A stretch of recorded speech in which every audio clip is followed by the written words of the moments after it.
Débat, société, famille, relations.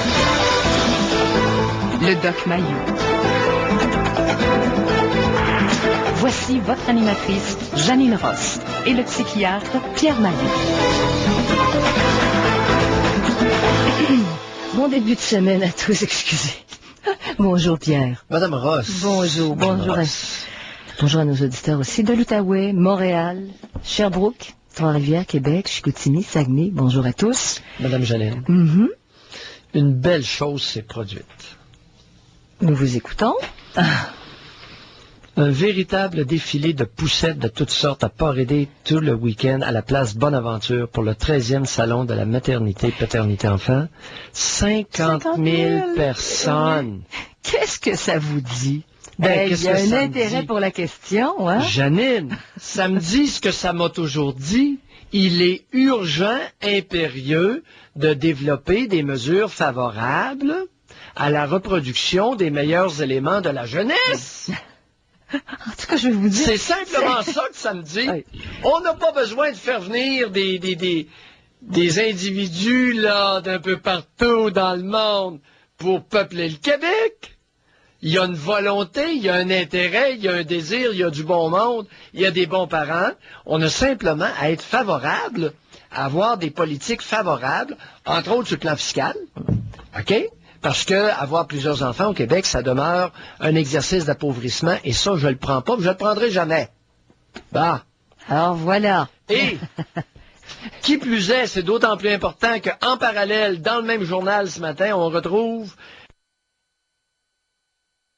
Montréal en 2017. Oui. Je vous signale qu'en 2017, c'est dans 12 ans. Et il y a une raison pour laquelle ils vont être 2 fois plus nombreux. Ils n'admettent pas la contraception. Alors, ils se reproduisent comme des lapins. Comprends-tu que c'est important que les Québécois aient la chance, ceux qui sont plus civilisés, qu'ils aient la chance et des avantages certains à se reproduire sans s'appauvrir. Mais ça va servir à ça pour aujourd'hui. Mais concernant l'imposition, oui. Pierre, c'est la même loi pour tous les habitants du Québec, tous les citoyens du Québec. Non, mais si ces mesures-là sont appliquées aux Québécois, elles le seront à tout nouveau, à tout nouvel arrivant, là. Oui, je suis d'accord. C'est la même chose. Mais c'est parce que les personnes, les couples, les jeunes qui sont plus civilisés, n'acceptent pas de s'appauvrir en ayant des enfants. Ouais. Et je les comprends, ils ont raison. Et peut-être pour offrir mieux à leurs enfants, effectivement. Dans le fond... Il y a des limites à avoir de l'altruisme, à avoir une grandeur d'âme, là. Quand tu sais que si tu as de l'allure, tu vas t'appauvrir en ayant des enfants, tu limites le nombre. Ce que certaines ethnies ou certaines races ou certaines religions ne font pas. Comprends-tu? Ah, alors on verra où tout ça nous mènera, mais c'est que... J'aurais dû dire ce que les demi-civilisés ne font pas. Les demi-civilisés se foutent d'engendrer de la misère. Tandis que les plus civilisés en sont conscients et considèrent ce fait-là lorsque vient le temps de se reproduire. Bon, ça c'est mieux dit. Ça, c'est dit à mon goût. Ça entre dans la donne. Oui. Bon, qu'est-ce que je peux donner à une progéniture?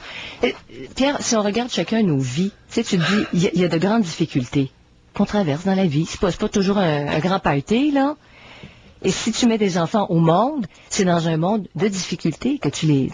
De toute façon, c'est ça. Alors, au moins minimiser. Oui, je pense qu'on est conscient de ça, au Québec. Et ailleurs au Canada aussi. C'est pas juste... Bon, et Pierre, aujourd'hui, alors, acceptation. Madame Janine. Oui. L'acceptation.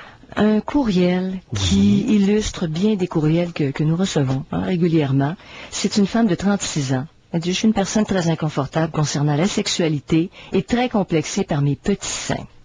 OK? Elle dit, lorsque je vois une scène de nudité de couple et que la dame a des seins que moi j'aimerais avoir, elle dit, je me pose dans une autre pièce, ça me frustre, je suis mal à l'aise, ça me fait souffrir.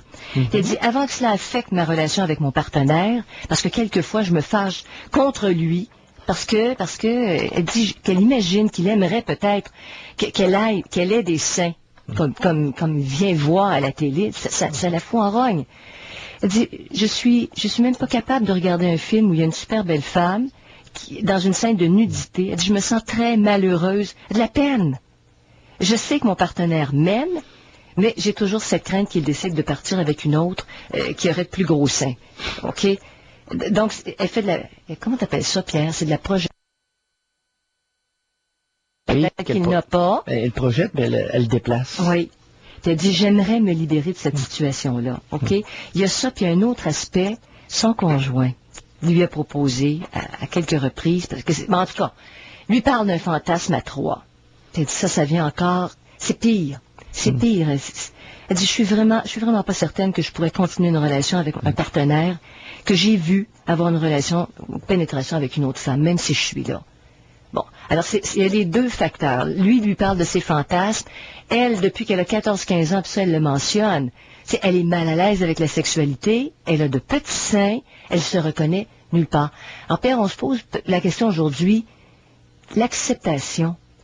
On accepte notre corps, un corps sur lequel on n'a pas beaucoup d'impact. Quand tu viens au monde, tu es fabriqué d'une certaine façon, tu as une génétique, accepter ça.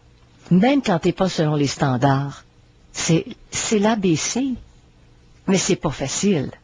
Oui. On aurait peut-être avantage à réaliser que les seins ont 3 fonctions. J'avais l'habitude de dire 2, mais j'en ai pas une troisième. Parce qu'elle est maintenant connue. Celle-là, j'en étais pas certain. Mais maintenant, j'en suis certain. Les seins servent à nourrir les petits, servent à attirer un mâle, et servent à jouir. Alors, 3 vocations. Tiens. Ouais. Je savais pour le numéro 1 et le numéro 3, mais j'en étais pas certain pour le numéro 2. Il y a eu des études, il y a eu une étude colossale aux Indes qui a clairement démontré que ce qui attirait le plus les mâles sur le plan sexuel, c'était les seins chez la femme. C'est la partie du corps qui est la plus attirante. Bon, alors quand on a des petits, non, et que les canons sont... Non, attends un petit peu, là. Laissons faire la grosseur et parlons de jouissance. Le problème que ton auditrice a, c'est que, peu importe la grosseur de sein qu'elle a, elle est encore incapable d'en jouir. Parce que je peux t'assurer qu'une femme qui a des petits seins, qui réagissent beaucoup aux caresses et qui même, dans certains cas, vont jusqu'à lui procurer un orgasme, je peux t'assurer que l'acceptation est très facile. Alors, un des problèmes qu'on a, c'est qu'il y a un gros pourcentage de femmes dans notre société, ici au Québec, qui sont jammées, qui sont bloquées au stade de développement prégénital de leur sexualité. Surtout en ce qui a trait aux seins. Alors, elles nourrissent les petits, elles savent que les seins, ça peut attirer un mâle, mais elles sont incapables de jouir, de s'exciter sexuellement à partir de cette partie de leur anatomie. Et ça crée toutes sortes de réactions. Alors, l'auditrice, elle aurait peut-être avantage à se demander, c'est quoi mon problème, non pas avec la grosseur de mes seins, mais avec la jouissance sexuelle. Elle le dit, hein. Elle le dit, j'en ai un sacré problème de sexualité. Même si on augmente la grosseur, elle est tout de même jamais au stade prégénital de son développement. Janine, c'est plein en Amérique. Oui. C'est plein de femmes qui s'exposent les seins, OK, avec des robes, avec des décolletés qui en finissent plus, la moitié des seins à l'air, 3/4 des seins à l'air. Même, je regardais des défilés de mode dernièrement, les mamelons à l'air. Alors là, on se fait poser des ballons, on se fait souffler à la Pamela Anderson, puis là, on s'imagine que je vais jouir. Non, pas plus avancé, jamais au stade prégénital. Alors, tu vas être obligé, tu vas être condamné à continuer de te les montrer, mais ils jouiront pas plus. Tu comprends? Tu n'auras pas plus de plaisir sexuel, tu n'auras pas plus de satisfaction profonde. Alors, le stade prégénital, c'est un stade qui est très superficiel. C'est-à-dire prégénital, ça veut dire avant la génitalité. Mais dans la génitalité, chez la femme, les seins, ça fait partie. Alors, tes seins de clitoris, tu sais, les petites lèvres, ça fait partie de la génitalité féminine. Mais les seins, ça va avec. Et tout le reste va avec. Oui. Le dos, les fesses, les pieds. Oui, mais... Bon, tu sais, quand tu dis l'acceptation, Pierre... C'est pas tout à fait... Ça, c'est des zones érogènes. Mais c'est pas nécessairement un organe. Les fesses, c'est pas un organe génital. Parce que je considère que chez beaucoup de femmes, les seins sont un organe génital. Certainement. C'est lié directement à la sexualité. C'est-à-dire capable de déclencher même un orgasme chez certaines. Comme chez les hommes, hein. Soit dit en passant. Comme chez les hommes. Oui, c'est moins développé. Un petit peu, mais c'est moins développé. Alors, c'est pas seulement une zone érogène, c'est une très grande excitation sexuelle. Oui. Tu sais, on n'est pas d'un lobe d'oreille, là. Mais si t'es pas capable, Pierre, de recevoir des caresses au dos et d'avoir un plaisir à ça, aux fesses, au cou, Oui.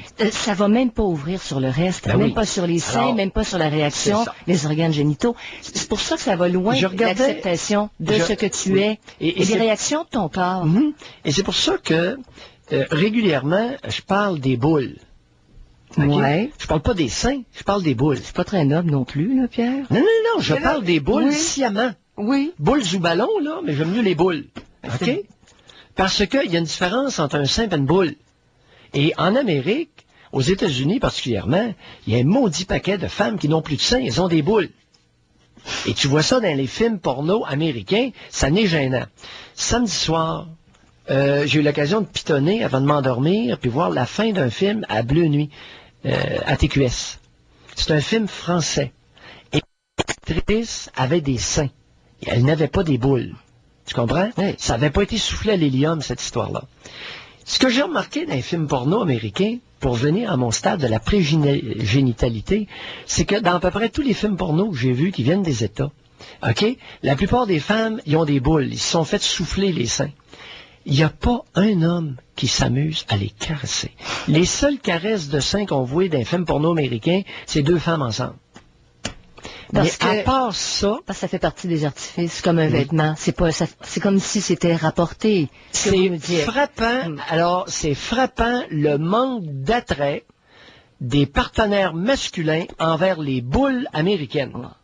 C'est frappant dans les films et c'est comme ça à peu près dans tous les films. Mais Pierre- Pour dire, là où je veux en venir, c'est que en Amérique, le sein attire le mâle, mais il est très peu érotisé. Et l'auditrice, elle a un problème à ce niveau-là.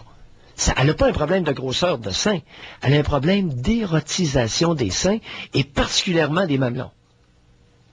Et ça, on n'en parle pas. Moi. Mais une femme qui aurait des gros seins, Pierre, même quand ils sont naturels, parce que des femmes qui ont des gros seins, c'est comme ça, elles sont fabriquées comme ça, on va apporter, ce que vous dites comme commentaire, des boules. OK? Oui. Ça, c'est pas, comment je pourrais dire? C'est pas très revalorisant. Non, non. Elles sont fabriquées comme ça, ces Non, femmes-là aussi, tu sais. Janine, Oui. c'est que là, je sais pas de faire... C'est pas mon point. Je voulais simplement expliquer lorsque moi j'utilise le mot boule, qu'est-ce que je veux Dans dire? quel contexte vous l'utilisez? Comprends-tu? Absolument, je le comprends très bien. Mais je dis, une Pierre, boule de est-ce femme que... n'est plus un sein. Est-ce- C'est un cossin qui a été soufflé. Mais une femme qui a des gros seins, Pierre, je reprends pas ce que vous dites. Oui. Correct, une femme qui a des gros seins et on parle de boule, est-ce que ça dénote pas ce qu'on pense de ça? C'est Non. des artifices, ça Pas fait du pas tout. partie Non. d'un être humain. Non, là, le langage populaire a ses lois. OK? Et il y a des hommes qui sont fiers de dire, je l'ai assez entendu, je viens d'un milieu modeste et je connais bien le sens des concepts populaires. Et quand un homme dit, moi, ma femme, elle a des belles boules ou des beaux tétons, tu peux être sûr qu'il est admiratif et il s'amuse avec. Quand tu parles de Comprends-tu? ceux de sa blonde ou de sa femme, oui. Oui, peut-être. Oh, c'est pas dans un Quand sens tu méprisant. parles des Alors, autres, pas sûr. ouais, faut faire attention avant de refaire le langage populaire, là. Mais lorsque moi j'utilise l'expression, je voulais préciser Dans le quel sens. Tu comprends? C'est bien correct.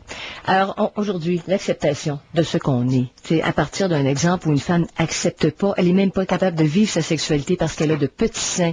Comment on vit avec le corps qu'on a? 790-0224, 1-800-667-5241. Ici Pierre Lacasse. Vous cherchez un camp de jour original pour votre enfant? SRA Motocross et Karting dans la Naudière vous propose son camp de jour motocross et karting pour les jeunes de 10 à 16 ans. 5 jours de plaisir où l'enfant sera initié aux positions de base, à la technique de pilotage, à la mécanique, le tout dans un environnement sécuritaire. Les places sont limitées. Inscrivez votre enfant dès maintenant au camp de jour motocross et karting 514-836-6676. SRA Motocross Karting à Saint-Roch-de-la-Chigan, 10 minutes de Laval, 5 minutes de Terrebonne, c'est tout près.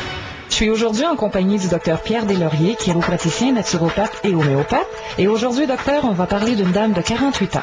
Oui, c'est une dame qui travaille comme déballeuse, donc elle a un travail de mouvement répétitif. Elle représente des douleurs au...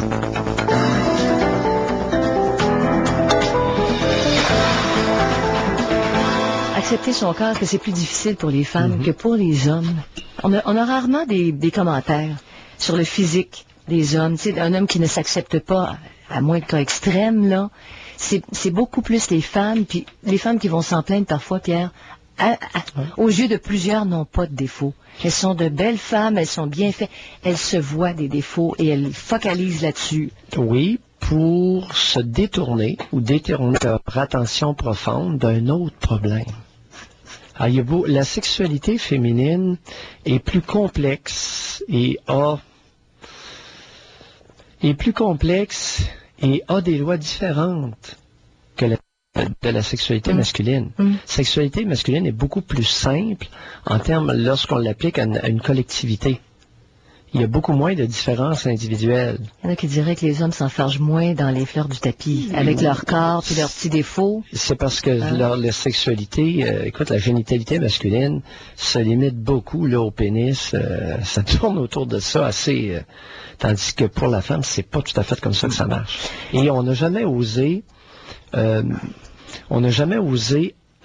je dirais, affronter cette réalité. C'est peut-être pas le bon mot, mais pas affronter, mais on n'a jamais osé regarder, examiner de près cette réalité-là parce qu'elle dérange énormément de monde, hommes et femmes. Quand une femme va vers une relation sexuelle, Pierre, elle va rechercher, avant le plaisir peut-être dans bien des cas, l'acceptation de l'autre. OK, elle va passer par... Oui, hein, et c'est par vrai, l'acte Janine, sexuel. ce qui arrive, c'est que tu viens de mentionner, tu dis la femme. Bon, la sexualité féminine, elle marche pas à coup de la femme, puis de la femme, puis de la femme. Lorsque tu parles de sexualité masculine, tu peux dire l'homme, tu peux dire le mâle, et ça va s'appliquer dans un gros pourcentage de cas. D'accord? Tandis que quand tu dis, en matière de sexualité féminine, quand tu dis la femme a... Non, je regrette. C'est 10%. Ton affirmation va s'appliquer à 10%, Qui vont 20%, rechercher... OK, 30% tout au plus. Les autres, c'est une autre affaire. Mais qu'est-ce qui motive que la recherche du plaisir, l'acceptation? Qu'est-ce qui serait associé à part ça, Pierre? En tout cas, on va aller à un premier appel. On parle à Laurette tout de suite. Bonjour, Laurette.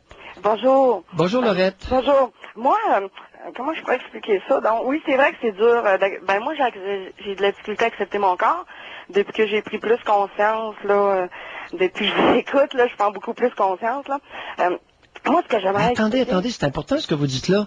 Vous avez plus de difficultés à accepter votre corps depuis que vous nous écoutez. Admettons qu'avant, là, j'en prenais pas conscience que j'aimais pas mon corps, OK? Parce qu'aujourd'hui, j'en prends plus conscience, mais je prends plus conscience des séquelles et des conséquences, OK?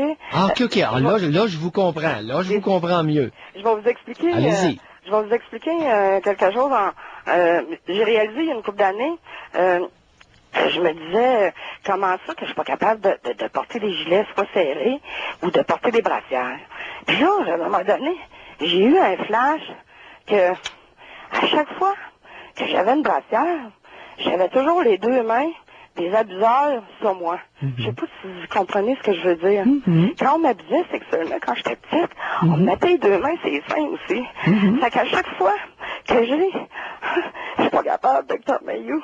Je suis même pas capable, Dr. Mayou, d'avoir ça sur moi. Puis, le monde n'y comprenne pas ça, le doc. Quelqu'un, t'as même pas de crise de préliminaire, pas un, puis tout ce qu'il y a, c'est-à-dire... Vous savez, Laurette, vous amenez un point. C'est que on affirme, suite à certaines études, qu'il y aurait une femme sur 4, une femme sur 3, qui aurait, à des degrés différents, subi des attouchements, des caresses ou des gestes sexuels très inappropriés.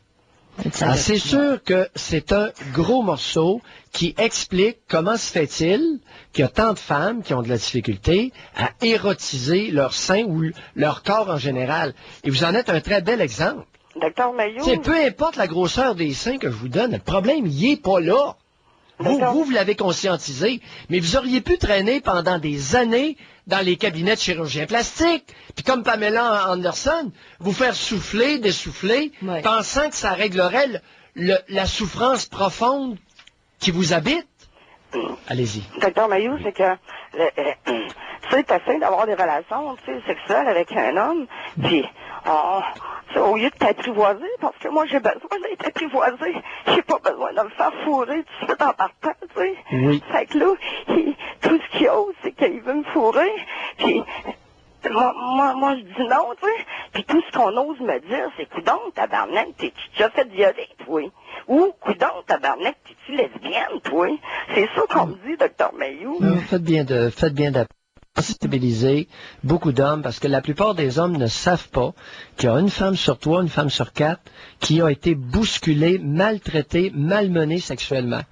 Et ça modifie considérablement l'approche. C'est ça, Dr. Mayou. Oui, Souvent, vous dites, la femme a fait la planche.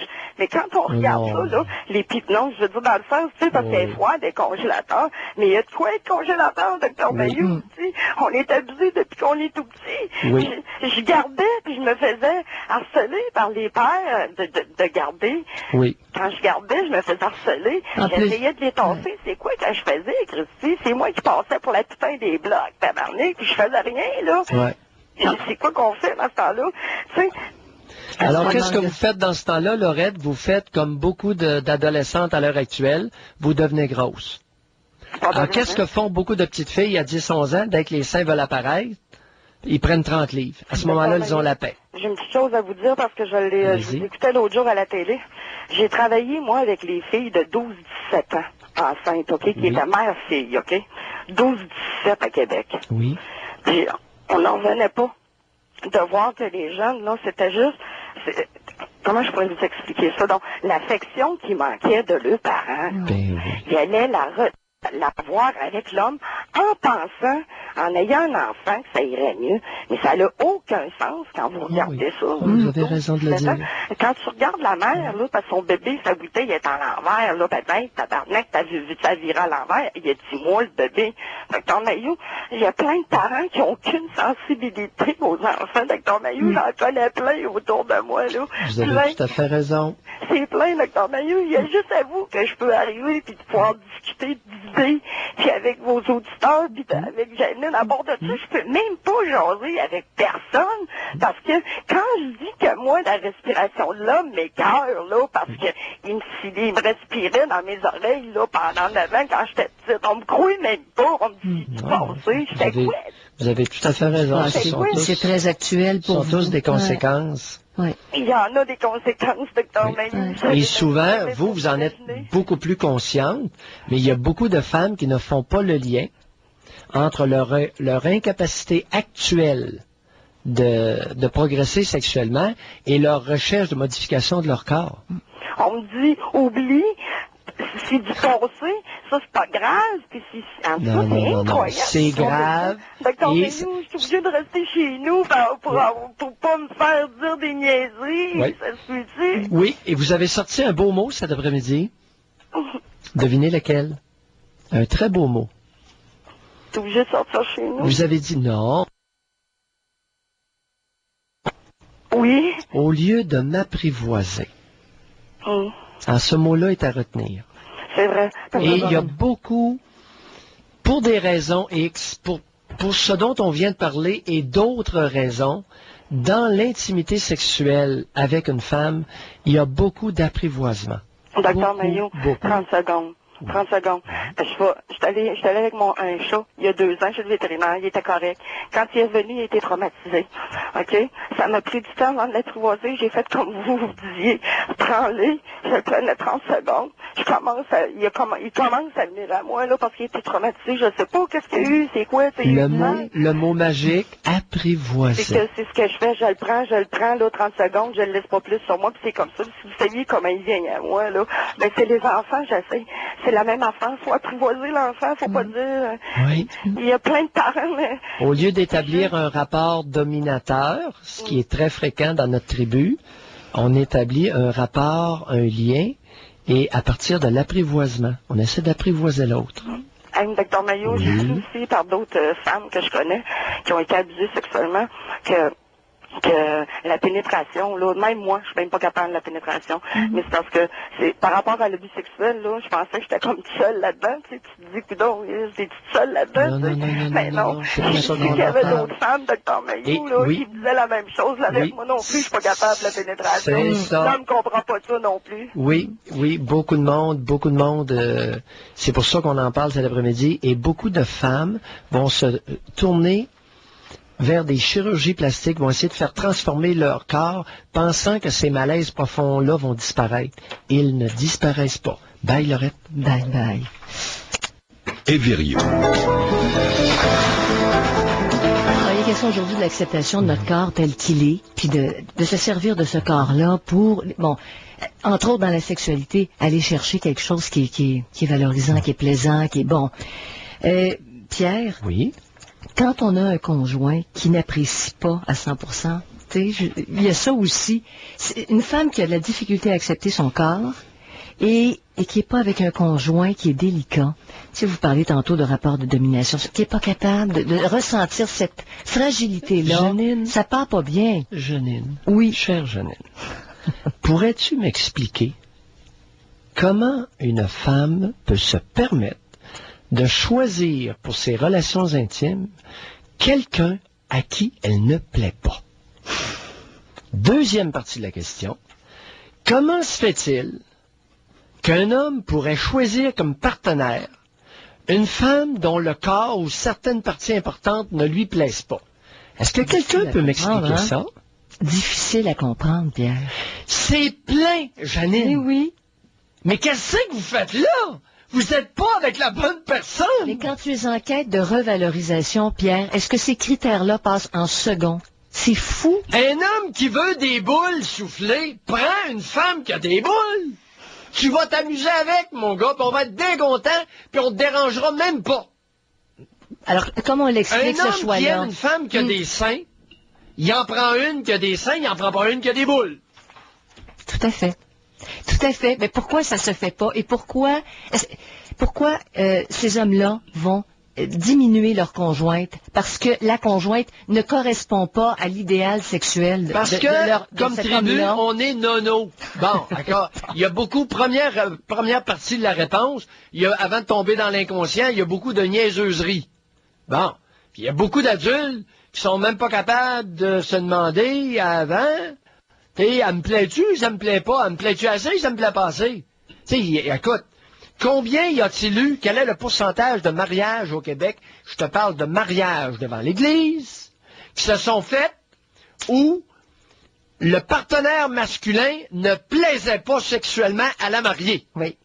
Janine, ça me dépasse. Ça va être pogné pour coucher aux côtés de cet individu-là dont le corps ne lui plaît pas. Et c'est dans les deux cas. Dans les deux cas, ça se fait ça. Est-ce qu'on s'illusionne, Pierre? Est-ce que c'est l'illusion? Le gars qui veut des gros seins, ça y prend ça pour bander. Prends-toi une compagne avec des gros seins, puis fiche-nous la paix.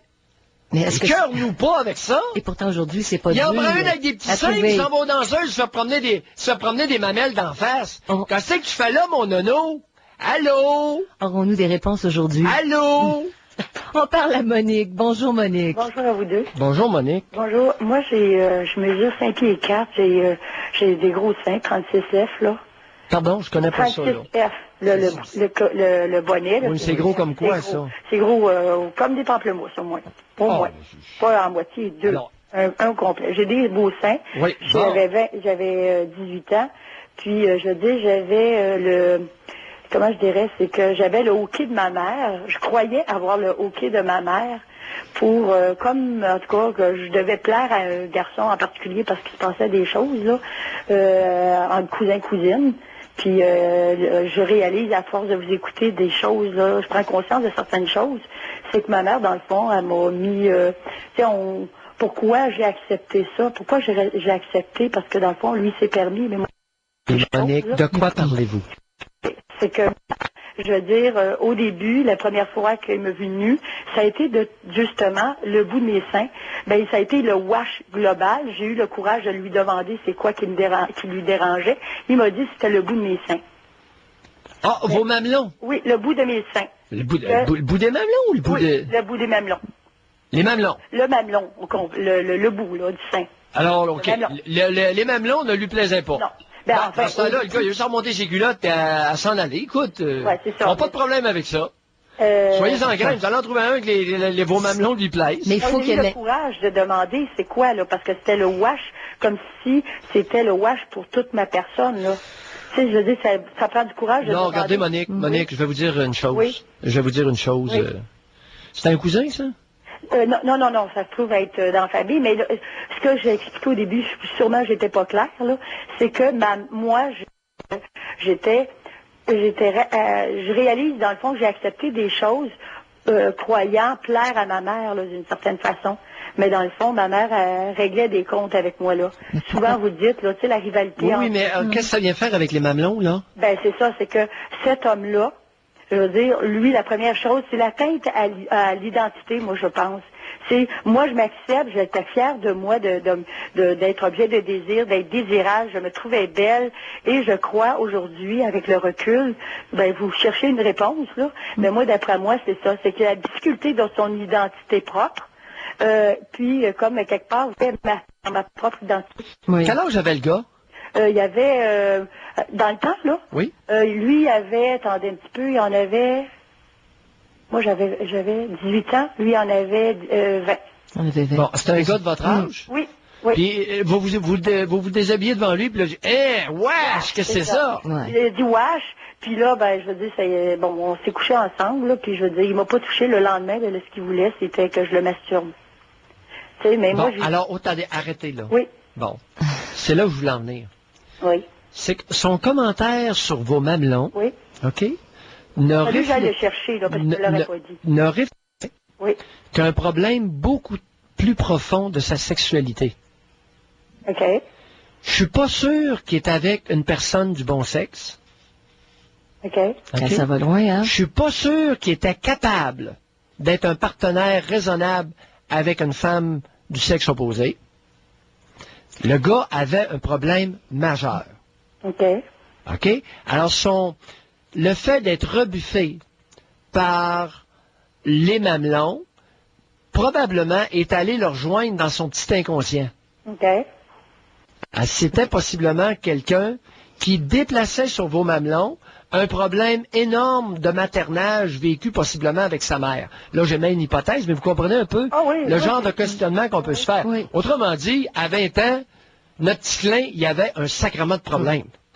Mais à 18 ans, elle, Monique, fort heureusement, il l'a exprimé, vous l'avez compris. OK, bye mon chum.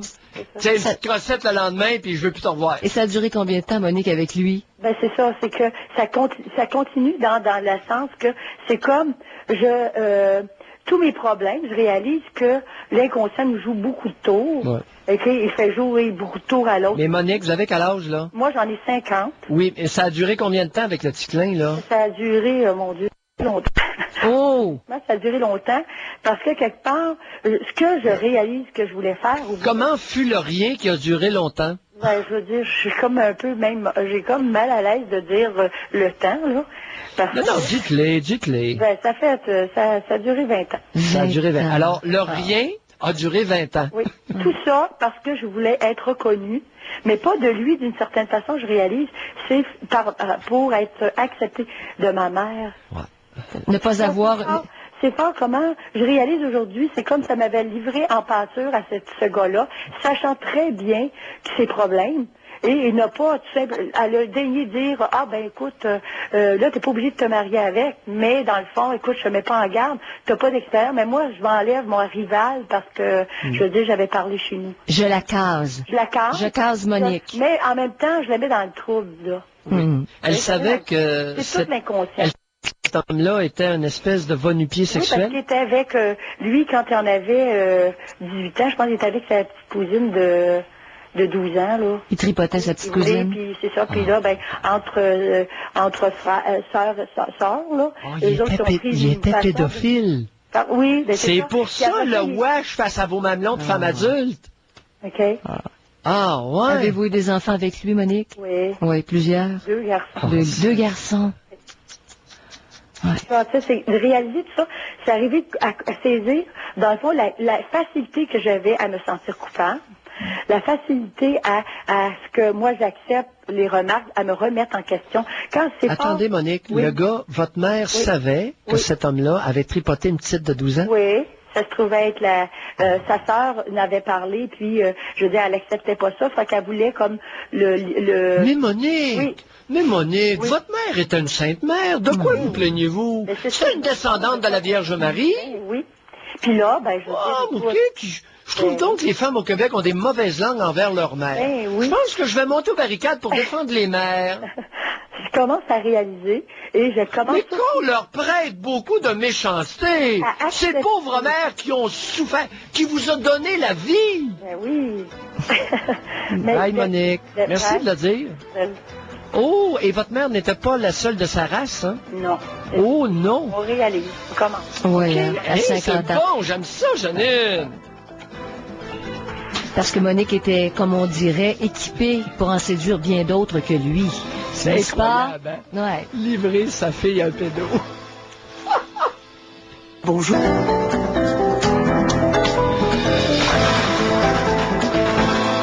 On parle d'être bien dans sa peau, c'est physique, son corps physique, et que c'est un problème qui est beaucoup féminin que de ne pas accepter des parties de leur corps. Ça va jusqu'à saper la confiance. Janine? Oui. C'est un problème qui est beaucoup féminin, d'accepter son corps. Mais dans l'exemple de Monique tout à l'heure, il y a beaucoup d'hommes qui ont de la difficulté à accepter le corps de leur partenaire. Oui. Et là, on peut se demander, qu'est-ce que tu fais là? Ça, c'est le problème caché, Pierre. Oui. On va à un appel, puis on revient. Nécessairement, Pierre, il faut qu'on revienne sur ce point-là que vous avez soulevé. On parle à Michel. Bonjour, Michel. Oui, bonjour. Bonjour, Michel. J'entendais ça, puis c'était plus fort que moi. J'ai dit, il faut que je les appelle. C'est que moi, personnellement, que je suis contente de ma peau, sûrement que j'en suis contente.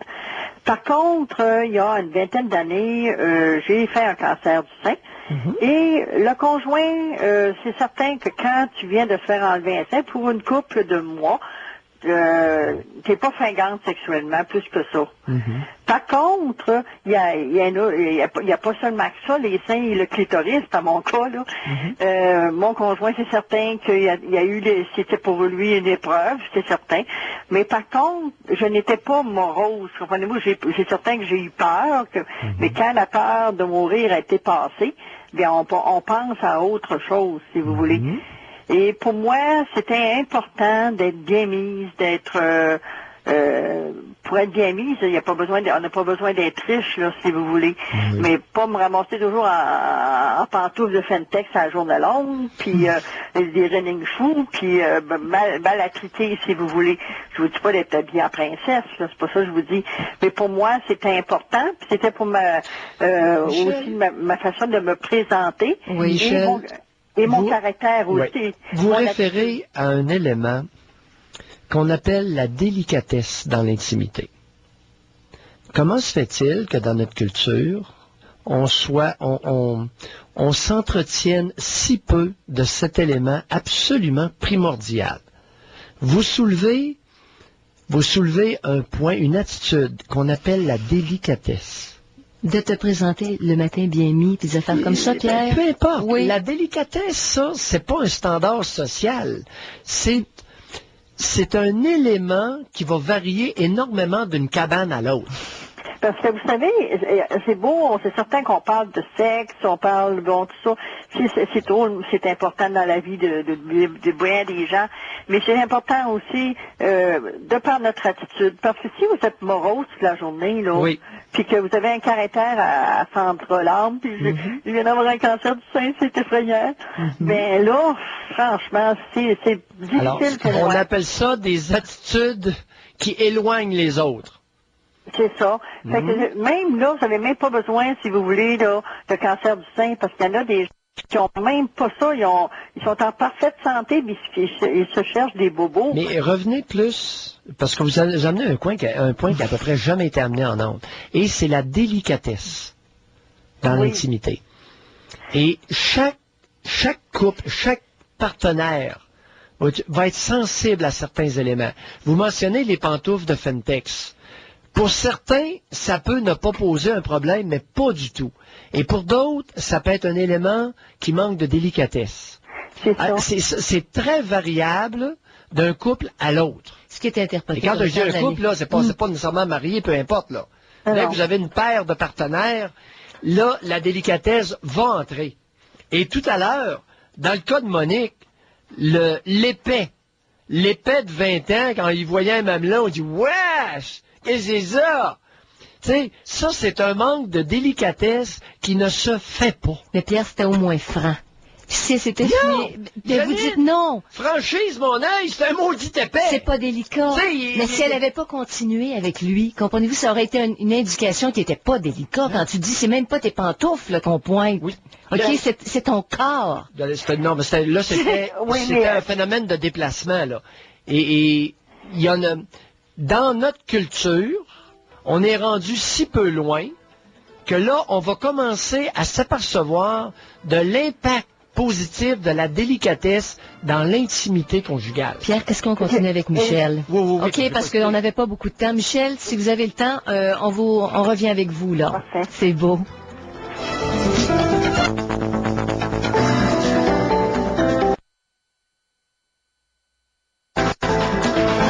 D'acceptation de notre corps et de s'exprimer avec ce corps-là jusque dans sa sexualité. Puis on est avec Michel qui nous dit, moi, on m'a enlevé un sein, j'ai eu un cancer, on m'a enlevé un sein, et la vie continue.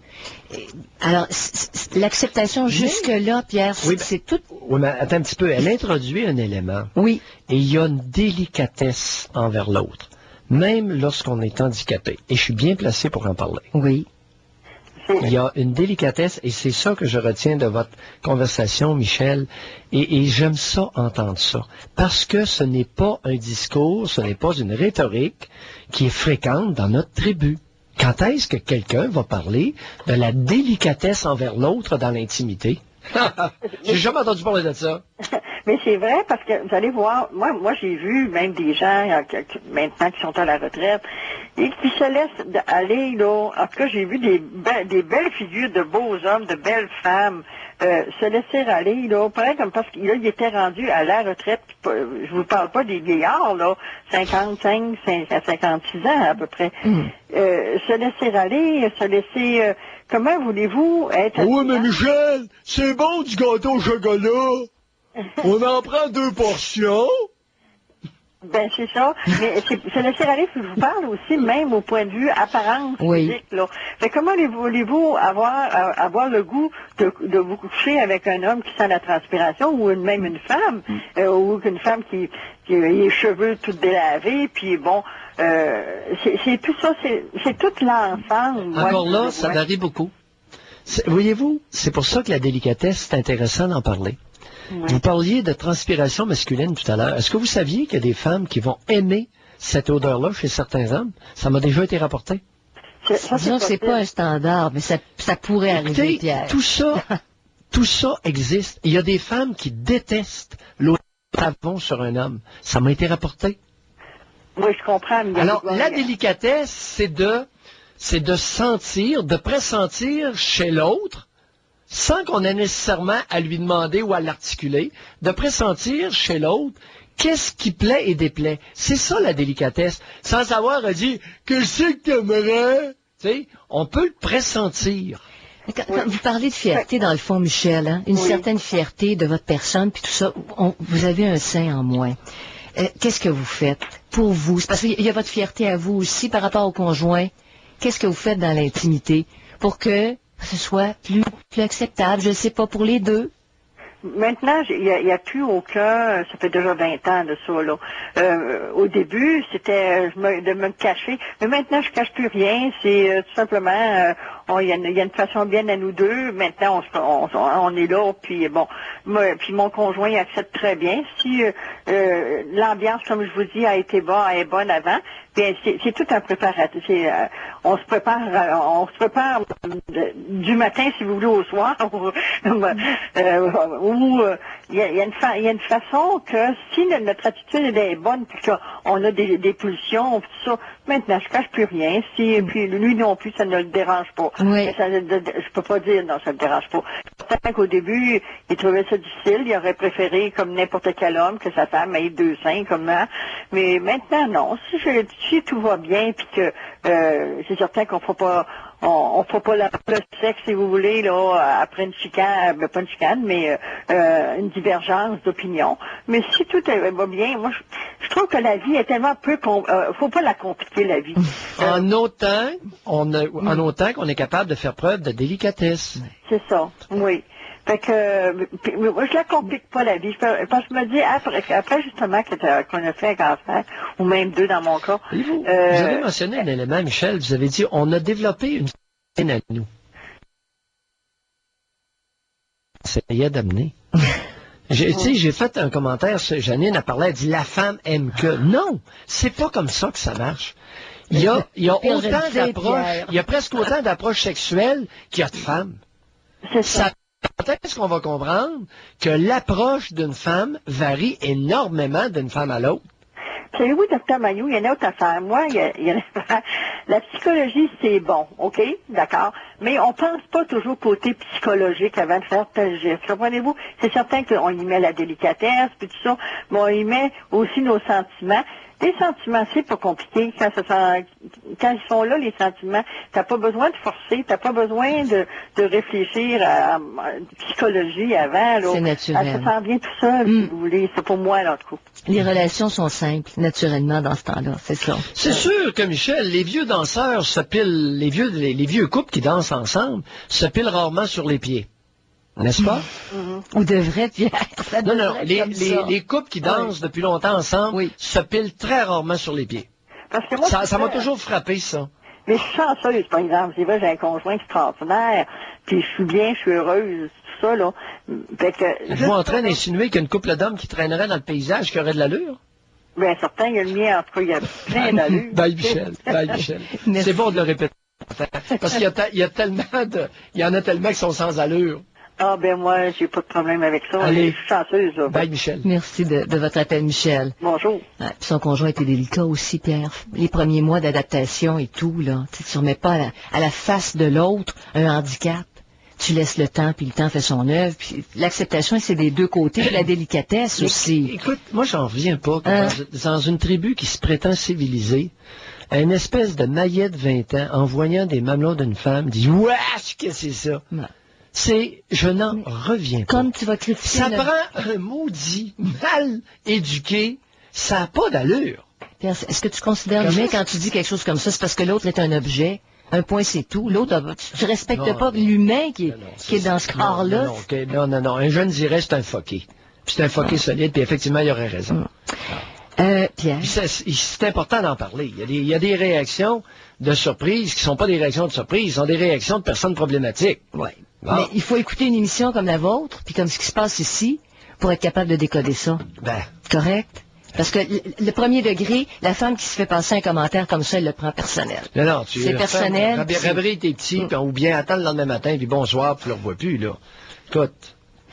Et Pierre, vous parlez, quand j'ai dit la femme, c'est un lapsus, là, c'est chip. Mais bon, OK. Même dans le courant d'une vie, la sexualité féminine ça fait partie de la rhétorique officielle. Pierre, je veux juste dire une chose de plus, là. C'est que dans la vie de la même femme, sa sexualité va changer parfois à la suite d'une grossesse, à la ménopause, pour toutes sortes. La sexualité féminine de la même femme va évoluer. C'est ça. Oui, mais peut évoluer, mais les changements, là, soyons prudents pour pas en mettre trop large sur le dos des grossesses puis de la ménopause, là. Parce qu'on charge pas mal fort, là. Tu sais, la grossesse, ça devient aussi un beau phénomène de déplacement. Quand une femme est prise avec un éjaculateur précoce, puis qu'elle commence à en avoir plein le dos de son éjaculateur, on convient-tu qu'après la grossesse, elle va dire « J'ai plus de libido ». Ça m'intéresse plus. Pour cet homme-là. Oui. On convient-tu? Puis quand ça fait 25 ans qu'elle se fait piner, là, 48 secondes, là, 3 fois par semaine, on convient-tu que la ménopause, là, va dire « C'est l'occasion idéale ». Je suis sèche. Oui. Mais oui. Donc, elle a juste, elle a plus de réponse sexuelle, elle a juste son discours à ça. Par contre, le gars, il a beau être éjaculateur précoce, ou, tu sais, il apporte un mot du bon salaire à la maison, fait qu'elle veut pas trop s'en défaire, mais elle est tannée de se faire piner, tu sais. Ah, ça fait changer des comportements, quand même, hein, à moins d'aller à l'extérieur, là. De déplacement, tu sais, on déplace sur quelque chose d'autre dont on veut pas parler. Mais des grandes maladies. Bon, admettons qu'on met de côté la grossesse et la ménopause, mais on parle de grandes maladies. Ça va changer, ça peut répondre, ça peut changer ta sexualité. C'est sûr que la libido exige un état de santé raisonnable. Ça, c'est bien évident que dès que tu as une veste de travers, écoute, une des premières choses qui va planter, c'est la libido. Ça, c'est sûr. Alors, qu'est-ce que nos auditeurs, nos auditrices pensent de tout ça? 790-0224, 1-800-667-5241, un courriel, Pierre? Oui. Quelqu'un qui écoute l'émission en ce moment, ça serait bien que cette personne-là appelle, par exemple, mais c'est rien. Elle dit, mon conjoint me dit, qu'est-ce que ça veut dire tout ça? Il y a des hommes qui vont avec une femme dont ils n'aiment pas le corps, tu sais, et sa femme, elle lui dit, mais oui. Il répond, on passe notre temps à parler de ces gars-là, OK? Puis les gars qui aiment leurs femmes comme elles sont, on n'en parle jamais. Elle dit, moi j'ai pogné un bon. J'en ai pogné un bon. Il m'aime comme je suis. Des fois plus ronde, des fois plus mince, des fois plus dure, des fois plus molle. Il y en a encore des bons. C'est le courriel qui est pas dessus. Bon, mais il y a des limites aussi plus rondes, là, ça dépend. Il y a des réalités biologiques qu'on ne peut pas nier. Il y a beaucoup d'hommes menteurs aussi, là.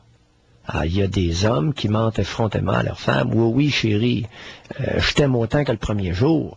Mais acceptez que le premier jour, il lapinait, là. Non, il lapinait 6 fois par semaine, puis là, il lapine 1 fois par 2 mois. Mais il n'ose pas y dire qu'avec 50 livres de trop, là, c'est dur de bander là-dessus. Pierre, il peut l'aimer encore. Là-dessus, il est peut-être pas menteur. Il peut désirer, par exemple, moins ardemment qu'au début. Est-ce qu'on peut faire, est-ce qu'un homme peut continuer à avoir des sentiments? Je veux bien, là, tu sais, c'est sûr que c'est de toute beauté ce que tu viens de dire, mais j'essaie de concilier ce que tu viens de dire, OK, avec le pourcentage d'hommes qui vont aux danseuses dans certains coins. OK. Et puis, je pense pas qu'ils aiment les danseuses. Je pense qu'ils ont des grosses attirances. Un homme qui aime sa conjointe va-t-il aux danseuses à toutes les semaines, à toutes les 2 semaines, avec toute l'usine?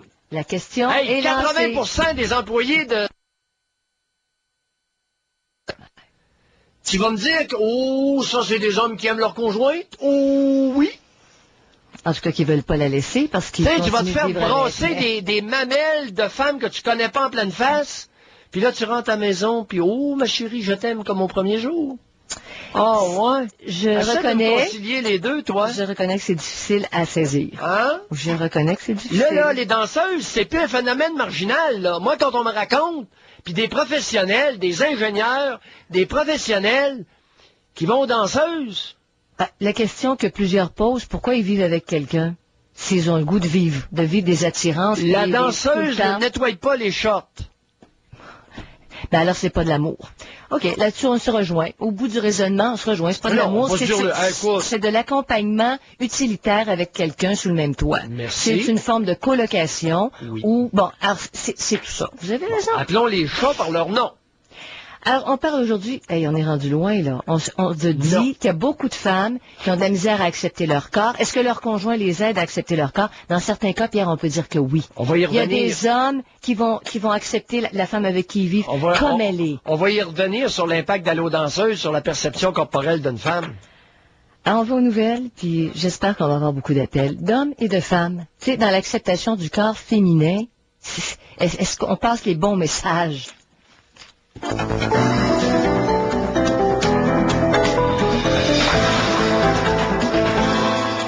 passez outre, Pierre, à la difficulté d'accepter son corps comme il est pour beaucoup de femmes. Ça doit commencer par chaque femme, face à elle-même, mais beaucoup de femmes vont aller chercher l'approbation chez un conjoint, puis là, on parle de mensonges. Bon. OK? Répète-nous la première partie. Es-tu capable de reprendre la première partie de ce que tu viens de dire? Es-tu bonne pour le répéter? Je sais pas. Bon, on dit... C'est pas facile. Essaie de me répéter ça. Bon.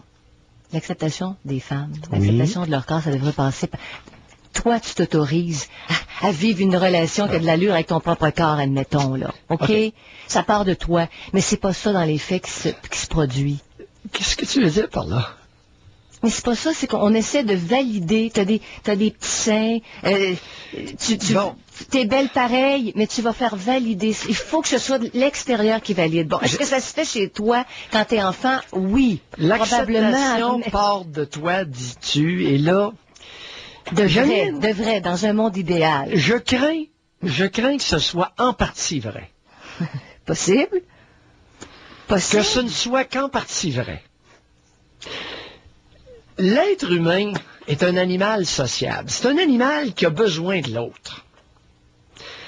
Et sans en faire, je ne suis pas dogmatique là-dessus, mais je me demande si l'acceptation profonde de nous-mêmes ne passe pas quasi nécessairement par l'autre. Ouais. Mais c'est un beau guet-apens. Je savais, Pierre, que vous alliez dans cette piste-là. Mais tu te dis, c'est le travail de la famille immédiate, du père, de la mère, du milieu culturel. Au stade adulte, là. Non, on en prend deux, là, puis on en prend une, puis on l'amène élevée, là. Bon, OK. À partir de 18 ans. OK. Ta valeur, elle se mesure à la valeur qu'on te colle de l'extérieur, que ton entourage te colle. Janine, est-ce que l'acceptation ne suivrait pas l'érotisation de certaines parties de corps? Alors voilà pourquoi on s'en remet aux autres, au jugement des autres sur son corps.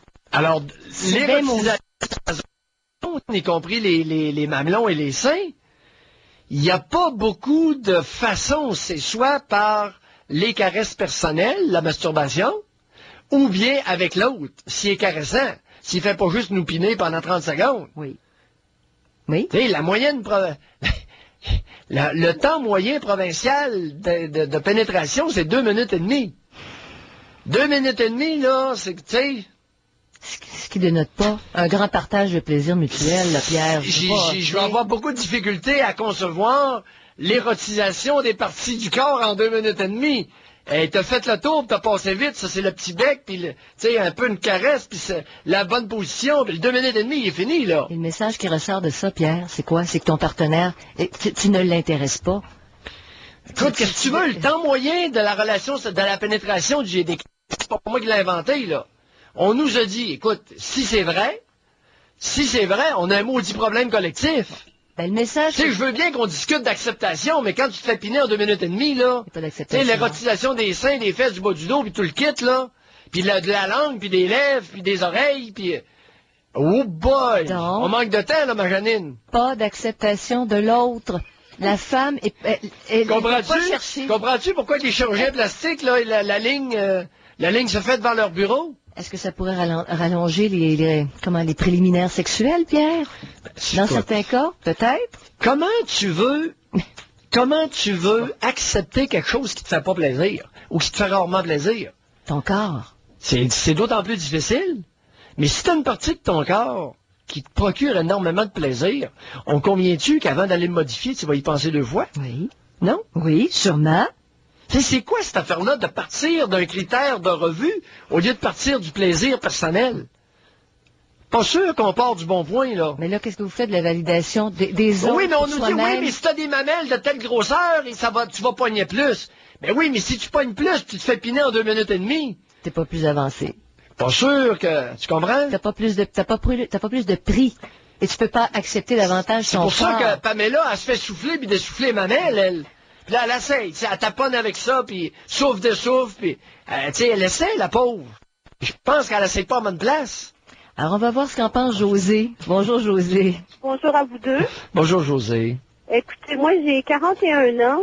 L'acceptation, c'est bien beau lorsqu'on essaie d'accepter notre corps, mais lorsque notre conjoint fait semblant de l'accepter, et puis qu'il trouve des excuses pour détourner la conversation et les relations sexuelles, on fait quoi? Vous avez un problème. Ben, on a un sérieux problème. Ouais, c'est un drôle de message. Oui, José, vous êtes... C'est drôle, Janine. Oui. Tu sais, une coïncidence, là. Allez-y, je vous écoute, parce que moi, j'ai fait mon laïus, je me tais là. Continuez. Non, mais disons que, bon, vous m'avez fait réaliser 2 points, parce que tantôt, vous avez dit, bon, les jeunes filles, quand ils veulent pas trop se faire taponner, ils prennent du poids.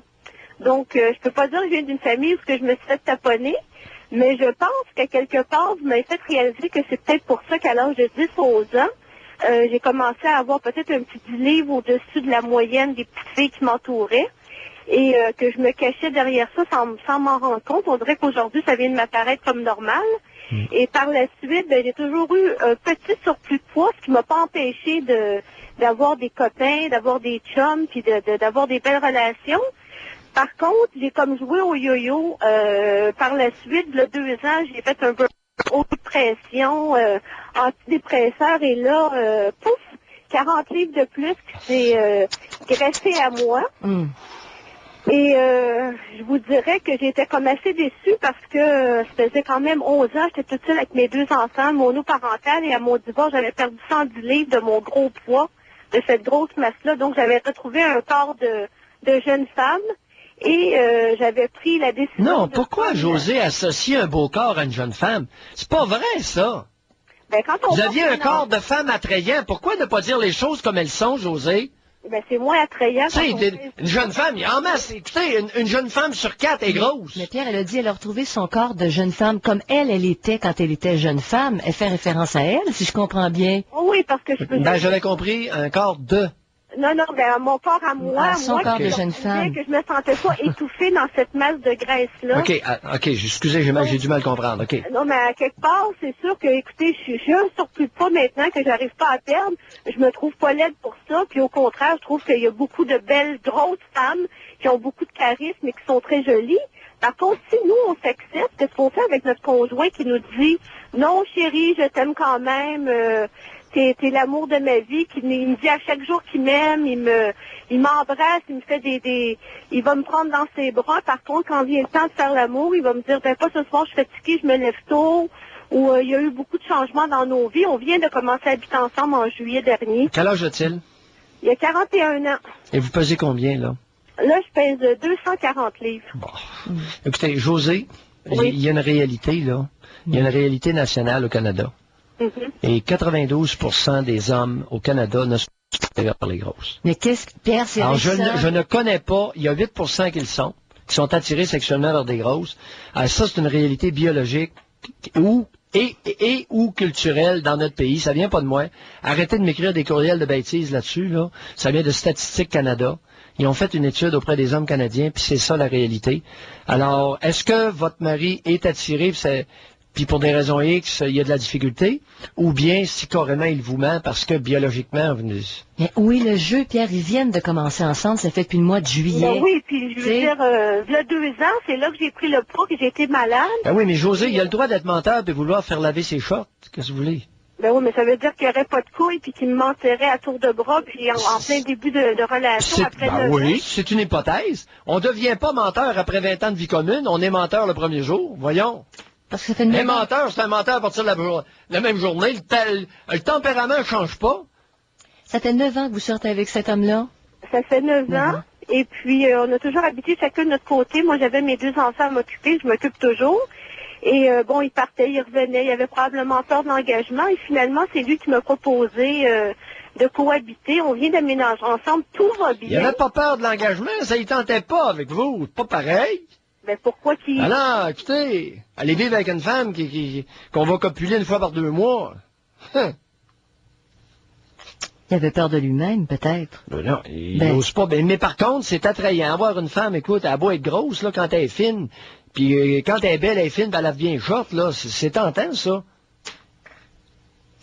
À ce moment-là, quand je lui demande à lui pourquoi qu'on fait rien, puis il me dit, on a eu des périodes difficiles, ben pourquoi toi tu te déniaises pas? Ben, à un moment donné, c'est qu'on perd le goût un peu d'essayer d'être désirable parce qu'on voit que l'autre s'endort à 9 heures. Fait que la solution, c'est quoi? De dire bye mon chum, puis on se perd de vue? Il y a 8% des hommes qui sont attirés sexuellement vers des grosses, puis 92% ne le sont pas. C'est tout ce que je peux vous dire. Qu'est-ce qui se passe dans sa tête? Est-ce que lui le sait? Est-ce qu'il se ment à soi-même? Ou s'il le sait, puis qu'il vous ment? Mais il se peut aussi qu'il se mente carrément à lui-même. Et qu'il pourrait même pas, si José le confrontait, lui répondre. Ah, il va nier massivement. Ah, c'est ce qu'il fait, il nie. Oh oui. En plus, ça se peut qu'il soit de bonne foi. Parce que s'il se ment à vous-même, il ne vous ment pas. S'il se ment à lui-même, il ment pas. Non, s'il se ment à lui-même, puis il n'en est pas conscient, le type, il vous ment pas. Avouons que c'est simple pour s'y retrouver, hein, José? Hey, oui, bonne chance. Bonne chance. Bye bye.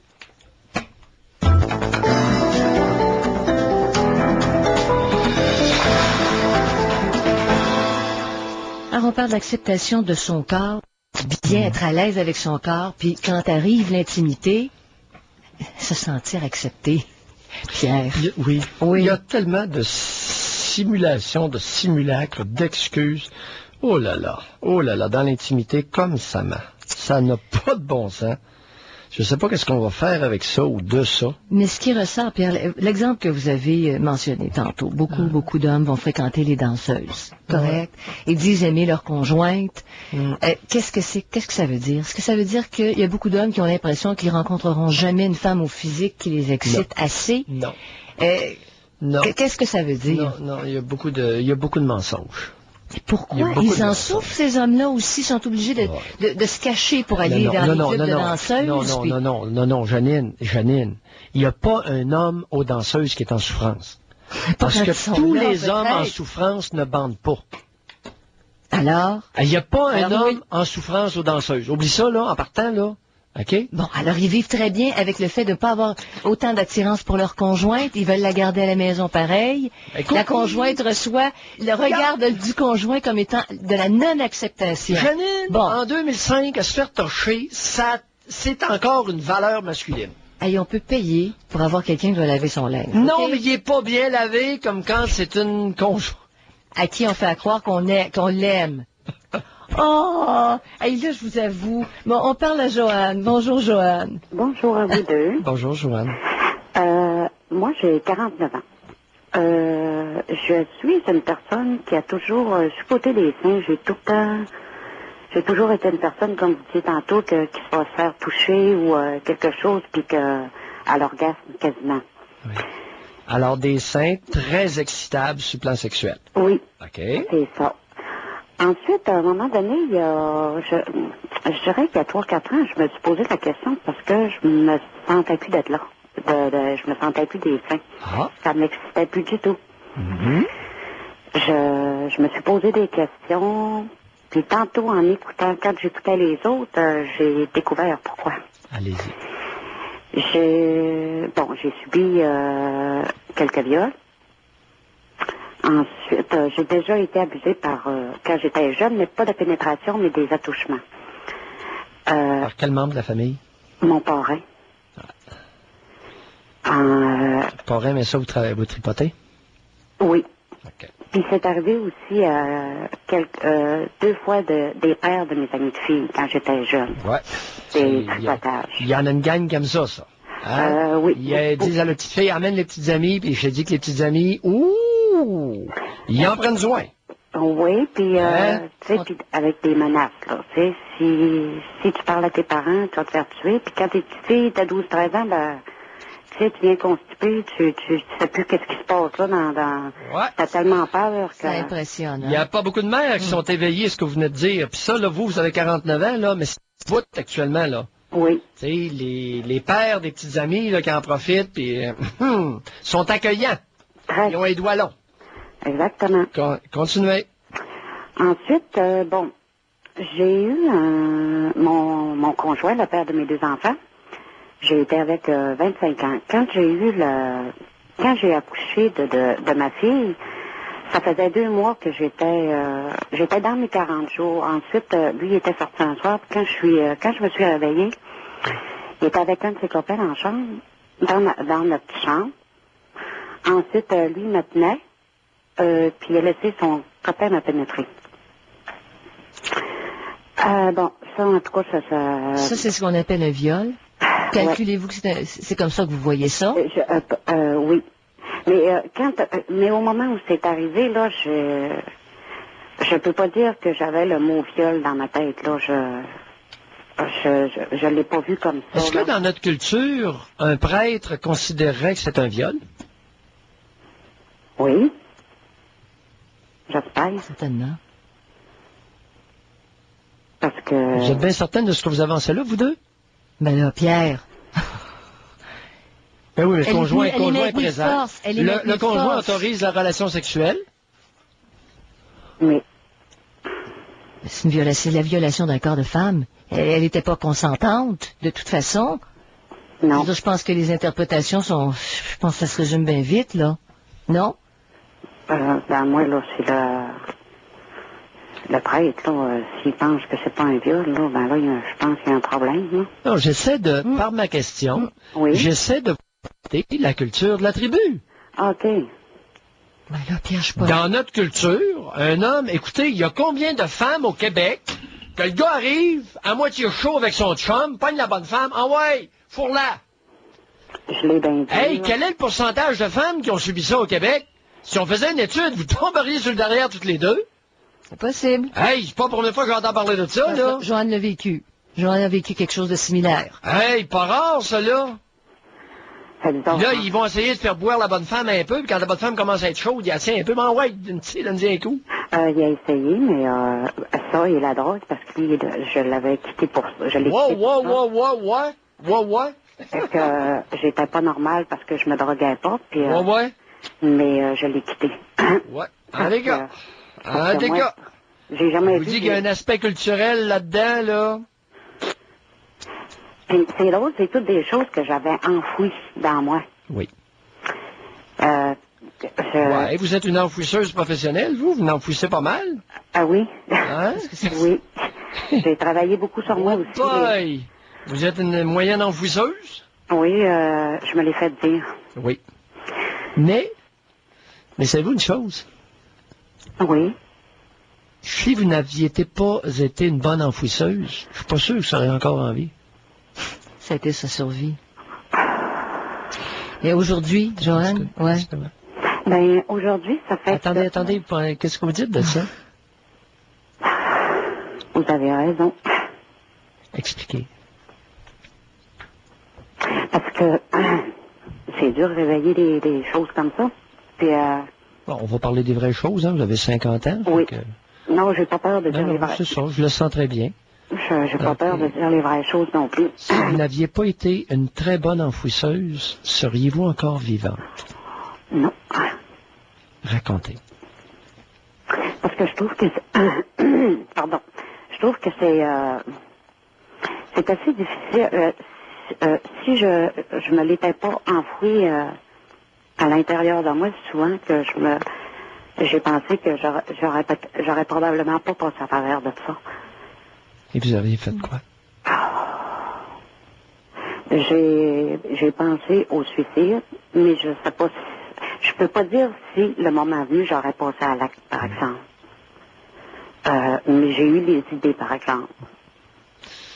Puis j'étais pas capable, je me suis rendu compte que j'ai enfoui tout ça dans toutes ces années-là, parce que si j'aurais été voir, j'avais trop peur d'aller voir dans moi. C'est ça.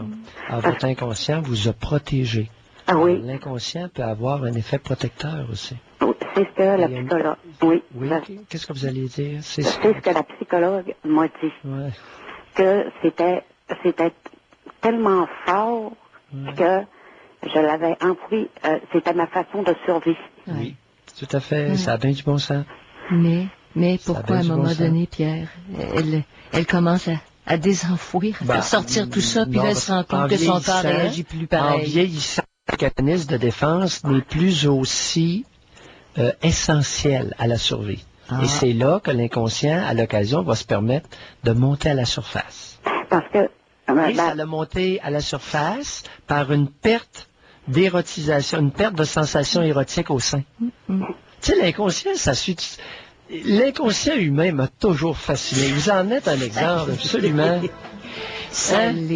Oui, ça veut dire qu'aujourd'hui, Joanne, elle se suiciderait plus de toutes les conséquences de ce qu'elle a vécu. C'est ça. Mais là, son corps réagit. Non, aujourd'hui... Ça nous cesse de réagir. Aujourd'hui, je penserais plus au suicide parce que j'ai été, à un moment donné, comme M. Mailloux dit, j'ai vieilli et tout ça, et la peur a été moins forte. Excellent, Joanne. Merci.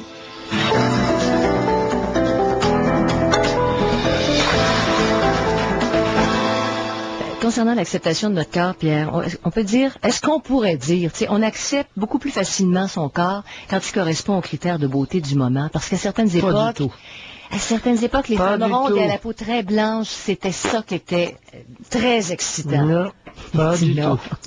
En tout cas, c'est un point. Pas du tout. Si tu savais toutes les plaintes que les vedettes puis les mannequins ont concernant leur corps, écoute, les standards, là, ça n'a rien à foutre.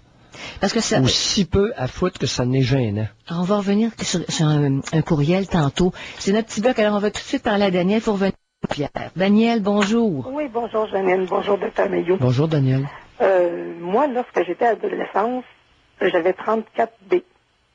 Ça faisait mon affaire parce que j'étais très sportive. Mais c'est quoi ça, 34D? Mais ça me dit, je suis pas tellement connaisseur. 34B de brassière. B. Oui, mais ça veut dire quoi, ça? Ça veut dire que j'en avais pas.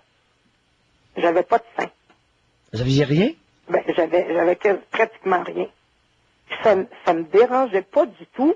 Parce que pratiquement rien, c'est gros comme quoi. C'est drôle. J'entends plein de femmes qui me disent qu'elles ont pratiquement regarde, puis elles ont des sacrées petites poitrines. Fait que ça, là, moi, le pratiquement rien, là, j'ai bien de la difficulté avec ça. Ben, écoutez, là. Mon œil de mâle, là, me dit que quand une femme dit qu'elle a presque rien, là, il y a des très bonnes chances qu'elle ait des sacrés beaux seins. Ben, je vais écouter la suite, là. Oui. J'ai sorti 5 ans avec un garçon. Mais il m'a jamais fait la remarque, parce que ça a été mon premier, celui que j'ai couché avec, là. Mais est-ce qu'il caressait vos seins? Ben oui. Puis moi, si vous en aviez pas, il caressait rien? Ben oui, mais j'en avais pas beaucoup. Ah bon? J'en avais pas beaucoup. Oui, mais le pas beaucoup que vous aviez, là, ça avait-tu l'air à l'intéresser? Ben oui. Quand il caressait ça, le pas beaucoup, il bandait-tu? Ben oui. Ah bon? Ben oui. Ah bon? Alors, pas beaucoup le faisait bander? Ben oui. Ah ben, OK, continuez. J'ai sorti avec 5 ans. Alors, le B, il faisait bander? Oui. Par la suite, je n'ai rencontré un autre. OK. Qui est devenu mon mari. Oui. Bon.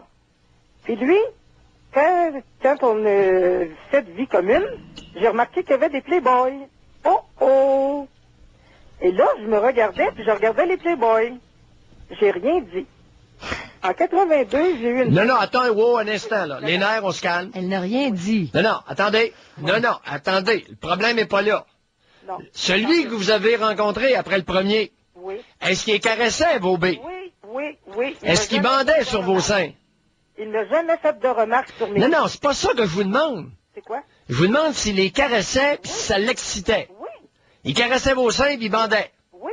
Vous êtes sûr de ça? Ben oui, je suis sûr. Ça a été un amant exceptionnel. J'ai été marié 10 ans avec lui. Un amant exceptionnel? Oui. Un mari exceptionnel. Un mari, un amant exceptionnel. C'est bon. Il me faisait l'amour, là, c'était pas 5 minutes, là, comme vous dites, là. OK. C'était pas des 5 minutes, on jouait, on était jeunes, on avait de l'imagination, on jouait au strip poker, puis on avait de l'imagination. Oh, strip poker en plus? Oui, mais ce que j'aime pas, c'est qu'aujourd'hui, il sort de ça, puis il dit ça à mes 2 filles. Pour faire l'éducation sexuelle de mes enfants, il me cite en exemple.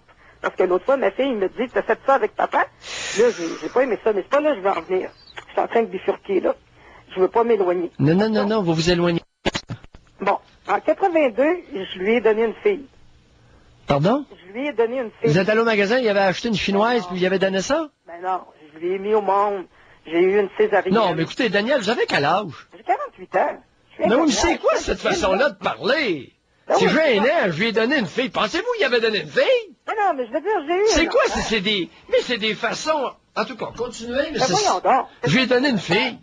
J'ai eu un enfant, j'ai eu une première fille. Une chance que votre fille écoute pas sa ligne, elle serait insultée. Mais voyons donc. Voyons, on donne pas un enfant en cadeau. Ben, c'est pas ça que je veux dire. Je veux dire que je lui ai... Mais c'est pas ça que je veux dire. Ben oui, mais expliquez-vous, parce que c'est nono en pas pour rire la façon dont vous le présentez. C'est méprisant pour vos filles, en plus. Ben, c'est pas méprisant parce que je les aime, mes filles. Ben oui, mais faut que ça paraisse un peu. Ben, je pense dans le langage, continuez. Bon, j'ai mis au monde 2 filles merveilleuses que j'aime et j'adore. Et quand je les allaitais, mes seins ont pris une proportion plus grosse. Oui, mon mari me regardait différemment. Attendez. Daniel, petite pause, on vous revient. D'accord.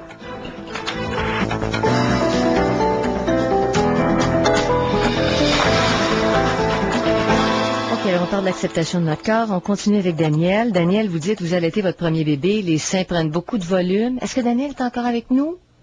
Ah, bon. Daniel est plus avec nous, Pierre. On a manqué le meilleur. Bon. OK, alors on continue et c'est avec Gisèle. Bonjour, Gisèle. Bonjour à vous deux. Bonjour, madame. Vous m'entendez bien? Oui, très bien. Oui. Moi, j'ai 65 ans. Et puis, je pèse encore peut-être entre 120, 125. Toute ma vie, j'ai fait attention à moi. Quand mon mari arrivait de travailler, les enfants étaient nourris, étaient lavés, j'étais prête, j'étais toute pomponnée.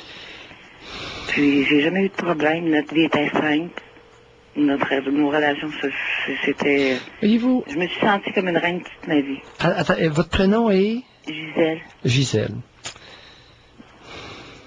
Il y a un élément qui me dérange dans votre discours. Oui. C'est que lorsque le mari arrivait, les enfants étaient nourris, lavés, puis j'étais toute pomponnée. Oui. Pomponner, j'ai pas de problème avec ça. C'est les enfants nourris lavés. Ah ben non, il arrivait quoi? Ben il avait soupé, il était en pyjama, il était lavé. Je les couchais pas à 4h30, 5h, là, mais il était... comme ça, j'avais moins à m'occuper d'eux. Est-ce que, malgré que vous soyez pomponné, est-ce que les enfants avaient accès à leur père? Oh, toujours. Mais oui. Ça se manifestait comment? Ben, il arrivait, il prenait sa petite bière avant le souper, il s'assoyait avec les enfants, on jasait, OK. Alors, les enfants avaient accès au père? Toujours, oh oui, oh oui. Un accès facile? Toujours, oui. Est-ce qu'il y en a, est-ce que certains des enfants pouvaient grimper sur lui, s'asseoir sur lui? Il grimpait sur lui. Il grimpait sur lui? Oui, oui. OK, correct. Continuez, ça me rassure. Je me dis, on voit plein de jeunes femmes aujourd'hui. Aussitôt qu'ils ont un enfant, ils se laissent aller, c'est d'un 200 livres plus. Je trouve ça horrible. Parce que je me dis que si tu veux qu'un homme te regarde, il faut que tu sois belle, il faut que tu... Ouais, vous y allez pas, Gisèle, vous y allez pas avec le dos de la cuillère. Pardon? J'ai dit, vous y allez pas avec la cuillère. C'est vrai, si tu veux que l'autre soit attentionné toi aussi. Prends soin. Pense que des choses que tu pourrais lui faire plaisir, des petites surprises, des petites tendresses, des petites gâteries. Comme vous dites, la vie est simple quand on veut. La qualité de vie, c'est pas l'argent puis le matériel. Mais est-ce que quand notre mère s'est comportée comme vous, là, prenez soin, quand une petite fille voit sa mère, s'arranger, puis tout ça, tous les jours, même qu'elle est à la maison, est-ce que le message passe plus? Parce qu'actuellement, Gisèle, vous dites les femmes d'aujourd'hui, les jeunes femmes, à plein magazine, on suggère de la mode, on suggère d'être séductrice. Le message passe, mais peut-être d'une autre façon. Puis... Non, mesdames, on va régler un problème, là. C'est que le message des magazines ne passe pas. Il n'y a jamais eu autant de grosses en Amérique. Le principal problème de santé, c'est l'obésité. Bon, mais alors Pierre, Gisèle s'il vous plaît, les magazines, là, le message ne passe pas. Donc le message de Gisèle avait des chances de passer plus. Une femme qui prend soin d'elle et qui se respecte, qui fait attention à son image, même à la maison, dans l'intimité. La petite fille qu'elle élève va prendre ça plus d'elle. L'impact positif des magazines de femmes à l'heure actuelle, zéro. Zéro impact négatif. L'obésité est dans une pente ascendante. Et ça grimpe solide. C'est horrible. Dans tous les groupes d'âge. C'est horrible. Ma mère, mon père est décédé à 7 ans et demi, je viens de la Gaspésie. On était pauvres comme Job. Ma mère était enceinte du 10e quand mon père est décédé à 37 ans. Oui. Fait que c'est pas parce que j'ai vu ma mère se chromer ou, tu sais, ma mère, elle faisait des ménages puis des lavages pour être capable de nous nourrir. Parce qu'en ce temps-là, il n'y avait pas d'aide sociale. OK. Alors vous, c'était vous. Vous étiez une personne fière. Savon, ça coûte pas cher. C'est sûr que ma mère nous a toujours dit, on a toujours été propre. Oui. Même si on n'était peut-être pas des cartes de mode, là. Mais c'est la fierté. Voilà. Elle vous a transmis la fierté de prendre soin de vous. Là, Gisèle, il y a un paquet de femmes qui vous écoutent après-midi. La vaillance aussi. Pardon? La vaillance. Que c'est ça? Se lever le matin, mettre un pied devant l'autre, se laver, tu es sûr que tu vas avancer. La vaillance? Oui. Mais de quel coin? Quel coin c'était? Dans le fond de la Gaspésie? Moi. Juste à Saint-Anne-des-Monts. Oh, oui? Oui, mais... Puis à Saint-Anne-des-Monts, la vaillance est une valeur? Oh, oui. Ben, un bon voyage, on aura tout vu. Parce que tout ce que j'ai touché dans ma vie a fait de l'or. Parce que je suis une personne qui est disciplinée, puis qui est ordonnée. Oh, la vaillance, l'ordre et la discipline. Non, mais on aura tout entendu après-midi. Oui. Mais ça se traduit même dans... L'aspect aussi, très important. La vaillance, l'ordre et la discipline. Oui, monsieur. Est-ce que ça s'exporte? Ça se montre, peut-être, si la personne... Ah, comment on fait pour montrer ça, exporter ça à Haïti? Ah, ben là... Comment on fait pour exporter ça en Russie? En Amérique centrale, en Amérique du Sud, en Afrique? On est content de on pourrait ça pas exporter un peu de vaillance, d'ordre et de discipline, comme vient de le dire Gisèle? Oui, mais écoutez bien, moi, je connais des Haïtiens, puis elle m'a dit, dans le temps de Baby Doc du Valier, puis ils ont une super de température, ils pourraient faire de la culture, ils pourraient faire beaucoup de choses. Il faudrait que le gouvernement les laisse faire, parce que le gouvernement gobe tout, puis le monde crève de faim. Ah, lorsqu'ils sont vaillants, vous prétendez que lorsqu'ils sont vaillants, il y a quelqu'un quelque part qui s'arrange pour les voler.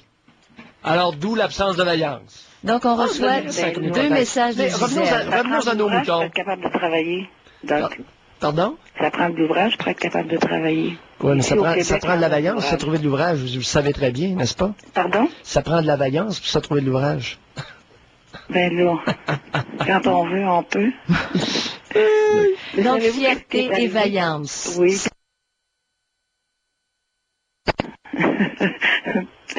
Et puis, savez-vous C'est qu'est-ce ça, qui le est pape arrivé? est mort par rapport à rire. Oui, en maudit. Je veux rien savoir de ce gang-là.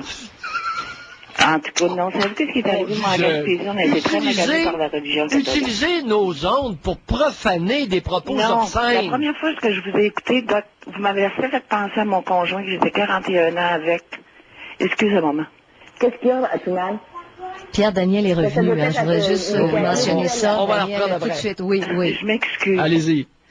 Bon. Ah, mais c'est quoi, là, votre soir, je vous rappelle votre conjoint que vous avez avec qui Oui, vous avez parce que vécu la 41 première ans. fois que je vous ai écouté, vous parliez de religion. Oui. Vous dites, oh, le petit Jésus, t'as fait pleurer le petit Jésus, puis vous, en tout cas.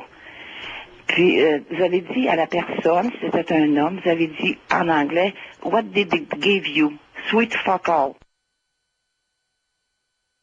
Ça, c'était mon conjoint. Ah, ouais? Parce qu'il a voyagé partout dans le Canada, il était à Toronto, on a été à Toronto plusieurs années, fait que je suis parfaitement bilingue. Oui. Et puis, quand j'ai failli tomber à terre, puis vous me faites tellement penser à lui. Bon. Quand c'était vert, c'était vert. Comprenez-vous? Puis c'était un homme. Il n'y avait pas de tatouinage. C'était un homme qui avait de l'allure. Hein. C'était un homme qui était super simple, pas kinké. J'étais 41 ans avec, puis il est décédé en 97. Puis je veux rien savoir des autres hommes. J'ai eu 2 autres copains après. Un m'ont fait de la gomme dans les oreilles au téléphone. Puis l'autre, ben, il aurait fallu chaud dans la couchette. Puis j'ai dit non, ça m'intéresse pas. Vos critères sont en rapport avec la première relation que vous avez eue, qui était satisfaisante. J'ai tellement une belle famille. Un chiqueux de gomme puis un épais. Oh non, non, tout ce que je cherche, c'est comme vous disiez tout à l'heure, c'est une tranche de pain, quelqu'un qui se faire torcher. Oh. Je suis vraiment pas intéressée. J'ai toute ma famille. Alors, c'est très clair, Gisèle. Merci beaucoup. Allez, bye, Gisèle. Bye bye. Oh boy, 65 ans. On parle à Daniel. Brosse la cage, la mère. Lucide, très lucide, très réaliste. On parle à Daniel. Bonjour, Daniel. Bon. De retour. Alors, Daniel, revenons à vos seins. Bon, non, je vais revenir pourquoi je vous ai dit que j'avais donné un enfant à mon mari. Parce que, en 81, j'ai fait une fausse couche. Oui. J'avais 3 mois. Et toutes les deux, ça nous a perturbés énormément. Moi, je travaillais en salle d'opération, je suis allée aux toilettes, j'annonce à mon mari que je suis enceinte, puis tout à coup, paf, je perds le bébé. Oui. Il arrive le soir, puis je l'appelle, j'ai dit félicitations papa. C'est pour ça que j'ai pris l'expression, je lui ai donné un enfant. Parce que ça a été très pénible pour moi. Je l'ai vu dans la voile de toilette, je travaillais en salle d'opération, j'ai quitté. Je ne me suis même pas fait faire un curtage. Ouais. Je suis arrivé à la maison, j'avais les jambes des airs, ils se demandaient qu'est-ce qui se passait. Puis on a vécu comme un genre de deuil. Alors c'est pour ça que je me suis exprimé comme ça tantôt. OK, bah. C'est de là que je vous dis que je lui ai donné, parce que j'étais tellement contente que je lui ai donné. Alors pour moi, là, Daniel, à l'avenir, on va corriger le tir. Oui. Puis on va dire, je me suis donné une fille. C'est ça. Je l'ai mis à terme. Yes! Oui. Avec une Alors, césarienne. vous vouliez engendrer. 56 heures avant la Vous césarienne. l'avez fait et ne remettez pas cette offrande à personne d'autre qu'à vous-même, madame. Pardon? J'ai dit, ne remettez pas cette offrande à personne d'autre qu'à vous-même. Oh non, mes enfants, c'est très précieux. Allez, C'est ça, revenons c'est au sein. Bon, alors là, je Vous allaitez, vous avez les mamelles gorgées, et là, le regard du mâle change. Oui. Allez-y. Alors là, je le vois, puis il me remarque. Il me dit, penses-tu qu'ils vont rester gros comme ça? Là, j'ai dit, j'en sais rien. J'en sais absolument rien. Puis là, à chaque fois que je l'allaitais, il venait, il trouvait ça beau. Puis là, ça n'a pas resté. Est-ce qu'il y touchait? Oui, oui. Quand j'allaitais ma fille, il venait, puis il trouvait ça tellement beau. Ah oui. Est-ce qu'il les caressait? Oui. Pendant que je l'allaitais, il m'a même photographié. Non. Est-ce qu'il les caressait? Pendant que j'allaitais? Non, dans cette période-là. Ben oui. Encore bien plus, il prenait du lait. J'avais du lait en quantité. Pardon? J'avais du lait en quantité. Comment il prenait du lait? Ben, j'allaitais. Vous voulez vivre cette expérience? Non, attendez un peu, expliquez-vous, il prenait du lait. Il caressait. Pardon? Quand il me caressait les seins. Il suçait votre lait? Ben, il y avait du lait. Il vous têtait? Ben, j'avais du lait qui sortait comme... ça sortait tout seul. Méchant garnement? Comment un méchant garnement? Il sortait tout seul, le lait. Il vous têtait puis il buvait le lait? Ben non, le lait qui sortait tout seul. Oui, puis il têtait. Ben, il avait goûté à ça, il voulait essayer ça. Pierre, franchement, vous pensez qu'il n'y a personne qui a fait ça dans sa vie? Ben, voyons, c'est l'expérience. Mais là, ce qui est arrivé, c'est quand, le 22 septembre 84, Daniel a pris une décision. Augmentation mammaire. La journée de sa fête. Et je ne l'ai jamais regretté. Je n'ai aucune cicatrice parce qu'il a passé par le mamelon, le chirurgien. C'est le seul à Montréal que j'avais choisi. Puis il n'y a aucun de mes chums, ils ont toujours admiré mes seins. Il n'y a aucun de mes chums qui le sait. Puis ça paraît pas, parce que voyons, la chirurgie est faite au niveau du mamelon. Et vous êtes passé de quoi? Vous êtes passé de B à quoi? 34B à 36C. Et je suis très heureuse, je suis très bien dans ma peau. Et donc, Janine, as-tu idée de la différence que ça fait? Oui, ça fait une bonne différence. C'est pas énorme. Hein? J'ai pas des seins extravagants, là. Mais c'est des beaux seins. J'ai 48 ans, qui ont dit de moi que je suis encore une très belle femme, et je me fais remarquer encore. J'ai été mannequin. Et je fais très attention à mon corps. Pour moi, c'est très important. Mais c'est venu de vous ou c'est venu, vous vouliez faire plaisir au conjoint parce que vous aviez vu l'intérêt qu'il avait pour vos gros seins? J'ai vu l'intérêt qu'il avait pour mes seins quand j'allaitais. Oui. Fait qu'à sa fête, j'ai décidé que je me faisais faire l'augmentation mammaire. J'ai souffert pendant 3 jours, que j'étais pas là. Pendant 3 jours, je me souviens que j'ai perdu la tête complètement. Mais ça valait la peine. Parce que ça a été souffrant? Ah, ça a été très souffrant. Ça a été très souffrant, surtout qu'il a passé par le mamelon. Puis il avait commencé par m'en mettre 38. C'était trop parce que je pesais 120 livres. Puis il voulait que ce soit esthétiquement. C'était trop pour moi. Puis je ne l'ai jamais regretté et je ne trouve pas que c'est de la charcuterie. Non, on n'a jamais dit ça, là. Non, j'étais pas complexé et lui non plus. Ouais. Je l'ai fait le jour de sa fête. OK. Il y a des augmentations mammaires absolument disgracieuses. On voit ça régulièrement dans les films porno. Où, lorsque la femme est couchée sur le dos, ça fait carrément comme deux demi-pamplemousses qui restent dans les airs et c'est absolument disgracieux. Ben oui, moi je le sais, j'étais infirmière puis on riait quand on travaillait à l'urgence. Quand on voyait des patients couchés à plat, on voyait ça pointer, tout de suite on savait que c'était une augmentation. Alors Daniel, merci beaucoup d'avoir rappelé pour la fin de l'histoire. Ben oui, tout est bien, qui finit bien. Bon. Excellent.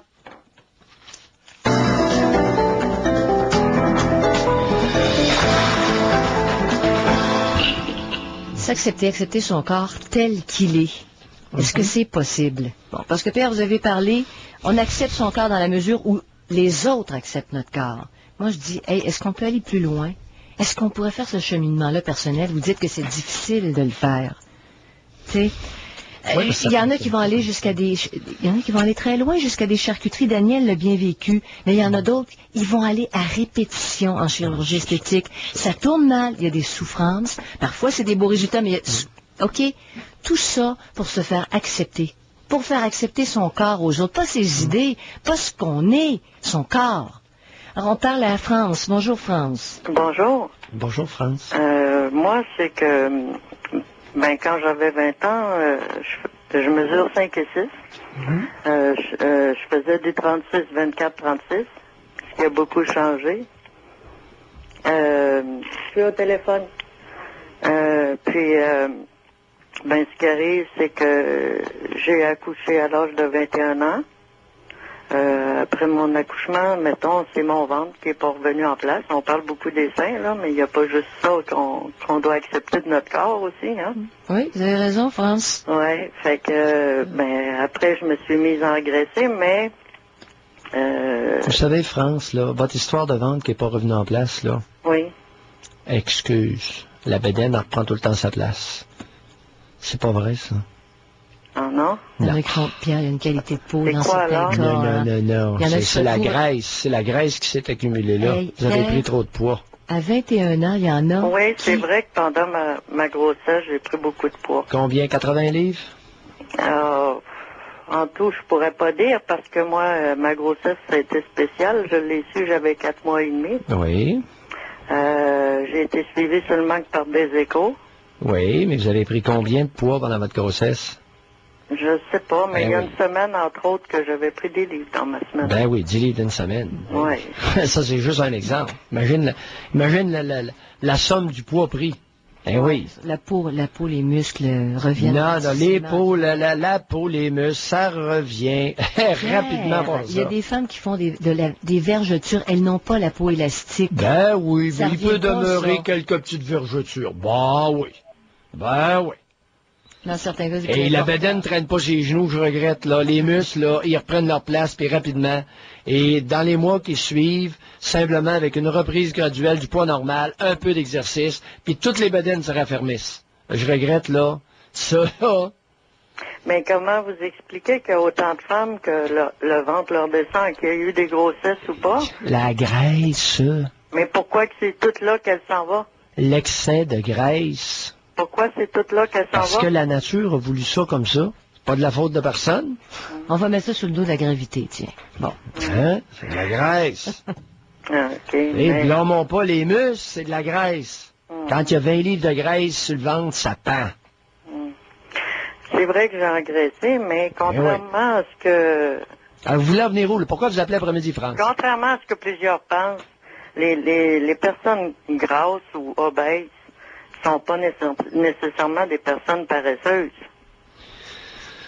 France, Oui, si on faisait une étude là-dessus, oui. on s'apercevrait que les personnes obèses, en moyenne, bougent beaucoup moins que les personnes d'un poids normal.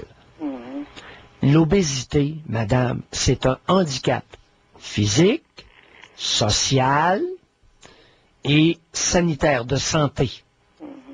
OK? Ça conduit à l'hypertension, ça conduit au diabète, à toutes sortes de maladies. Lorsque vous arrivez pour monter des escaliers à 200 livres et plus, vous ralentissez tout le monde en arrière. Hein? Vous ne pourrez pas monter le même nombre de marches. Vous ne pourrez pas à la même vitesse si vous êtes une infirmière. C'est plate, c'est un handicap physique, l'obésité. C'est un handicap de santé, puis c'est un handicap social. Il y a un paquet d'activités que vous ne pourrez plus faire. C'est pas par mépris que je dis ça, c'est un fait. Est-ce que c'est ça que vous vivez, France? Est-ce que ça va jusqu'à vous handicaper dans vos activités? Dans certaines, mais pas dans toutes. Ça m'empêchera pas de suivre les gens, puis moi, je vais pas les ralentir. Je suis une personne qui Regardez dans les voyages de groupe les personnes obèses. Observez. Regardez autour de vous. Observez le comportement du monde. Une personne de poids normal versus une personne obèse dans un voyage de groupe. Observez. Mais Noé, là, moi, ce que je veux dire... Je veux bien qu'on se lamente, là, puis qu'on soit tolérant et acceptant, mais reconnaissons que c'est un handicap. Ben je oui, dis moi, pas moi, 20 je livres de trouve- trop, mais quand on est à 80 livres de trop, là, oh, que ça va moins vite. Moi, je vais en revenir à moi, là. Oui. Mon ventre, pour moi, je trouve que oui, c'est un handicap. Ben oui. Oui, je voudrais qu'il disparaisse. Mais oui, vous avez fait quoi pour le faire disparaître la graisse sur votre bedaine? Ben, j'ai maigri. Combien? Vous êtes rendu à combien? Quand je me suis séparé, j'ai perdu 80 livres. Ben oui. Hey, OK qu'avec le chiffre 80, tantôt, je n'étais pas tout à fait dans le champ. Alors, 80 livres quand vous vous êtes séparés. Vous avez descendu ça à combien? Une fois que vous avez perdu les 80, vous étiez à? 170. Puis vous mesurez combien? 5 et 6. Là, vous avez quel âge? Mais là, j'ai repris depuis... Ben oui, vous êtes encore à combien? J'ai 44 ans. Je suis rendu à 220. 220. Oui. Et venez vous lamenter de votre bedaine après-midi. Tu sais, France, ça fait pas sérieux. Mais quand Une femme de 44 ans, Moi, ce que je elle veux dit, vous mon dire- ventre n'est pas revenu en place, Ouais. je pèse 220 livres. Ben, moi, C'est ce que- servons-nous de ce que nous avons entre les deux oreilles pour s'évaluer. C'est Moi, pas le gouvernement qui va venir vous évaluer. Mais on peut changer Moi, ce ça, que je le veux poids. vous dire, c'est que même en ayant perdu le 80 livres, le ventre était toujours là. Oui, parce que vous avez été très obèse. Alors là, c'est sûr que pour un grand bout de temps, vous avez un tablier de peau. Ça peut s'enlever. Oui, puis Mais pas à 220 livres. Il faut avoir perdu. Tu sais, une fois que vous êtes devenu très grosse, là, il y a toute une série de problèmes qui vont s'en suivre. Mais venez pas nous insulter en nous disant que c'est parce que vous avez accouché à 21 ans. Ça, c'est d'insulter l'intelligence du public. Venez nous dire, moi, je suis devenue très grosse, puis quand je perds du poids, je me ramasse avec un tablier de peau. Exact. Tout à fait d'accord. OK, mais on explique ça comment? Est-ce qu'il y a de la génétique là-dedans? Pourquoi est-ce que mes sœurs ont pratiquement toutes, vers cet âge-là, ou après une grossesse, pris du poids, puis que c'est là que c'est allé aussi? C'est ça, parce que dans votre famille, on manque de discipline alimentaire. On mange comme des cochons. On dit, ouais, on est enceinte, on mange pour 2. Ça mange, monsieur, cette affaire-là. Hey, quand vous avez pris 10 livres dans la semaine, vous souvenez-vous de ce que vous avez mangé? Non. Non, je me souviens pas. Vous vous êtes empiffré comme une cochonne. Et pour prendre conscience de ça, c'est Pierre, ça, être honnête face à soi-même. Dans les courses... Accusez-moi pas d'être méprisant. Faut se dire les choses comme elles sont. Arrêtez de se mentir à soi. J'ai mangé comme une grosse truie pendant une semaine, j'ai pris 10 livres. Parfait. Puis attendez pas que les autres vous le disent. Dites-vous-le à vous-même. C'est ça que vous n'avez pas dans votre famille, comme dans beaucoup de familles d'ailleurs. Vous êtes des menteurs face à vous-même. Vas-y, venez vous plaindre. C'est à cause de la grossesse. Allô? Bullshit! Quand on suggère, Pierre, à des gens qui ont des problèmes de poids, de noter tout ce qu'ils mangent, c'est pour prendre conscience. Exact, oui, bon, c'est vrai. Prendre conscience de ce qu'ils mangent, puis ça c'est pour se rééduquer soi-même. Pouvez-vous les regarder, vos maudites assiettes, quand vous mangez? Êtes-vous aveugle?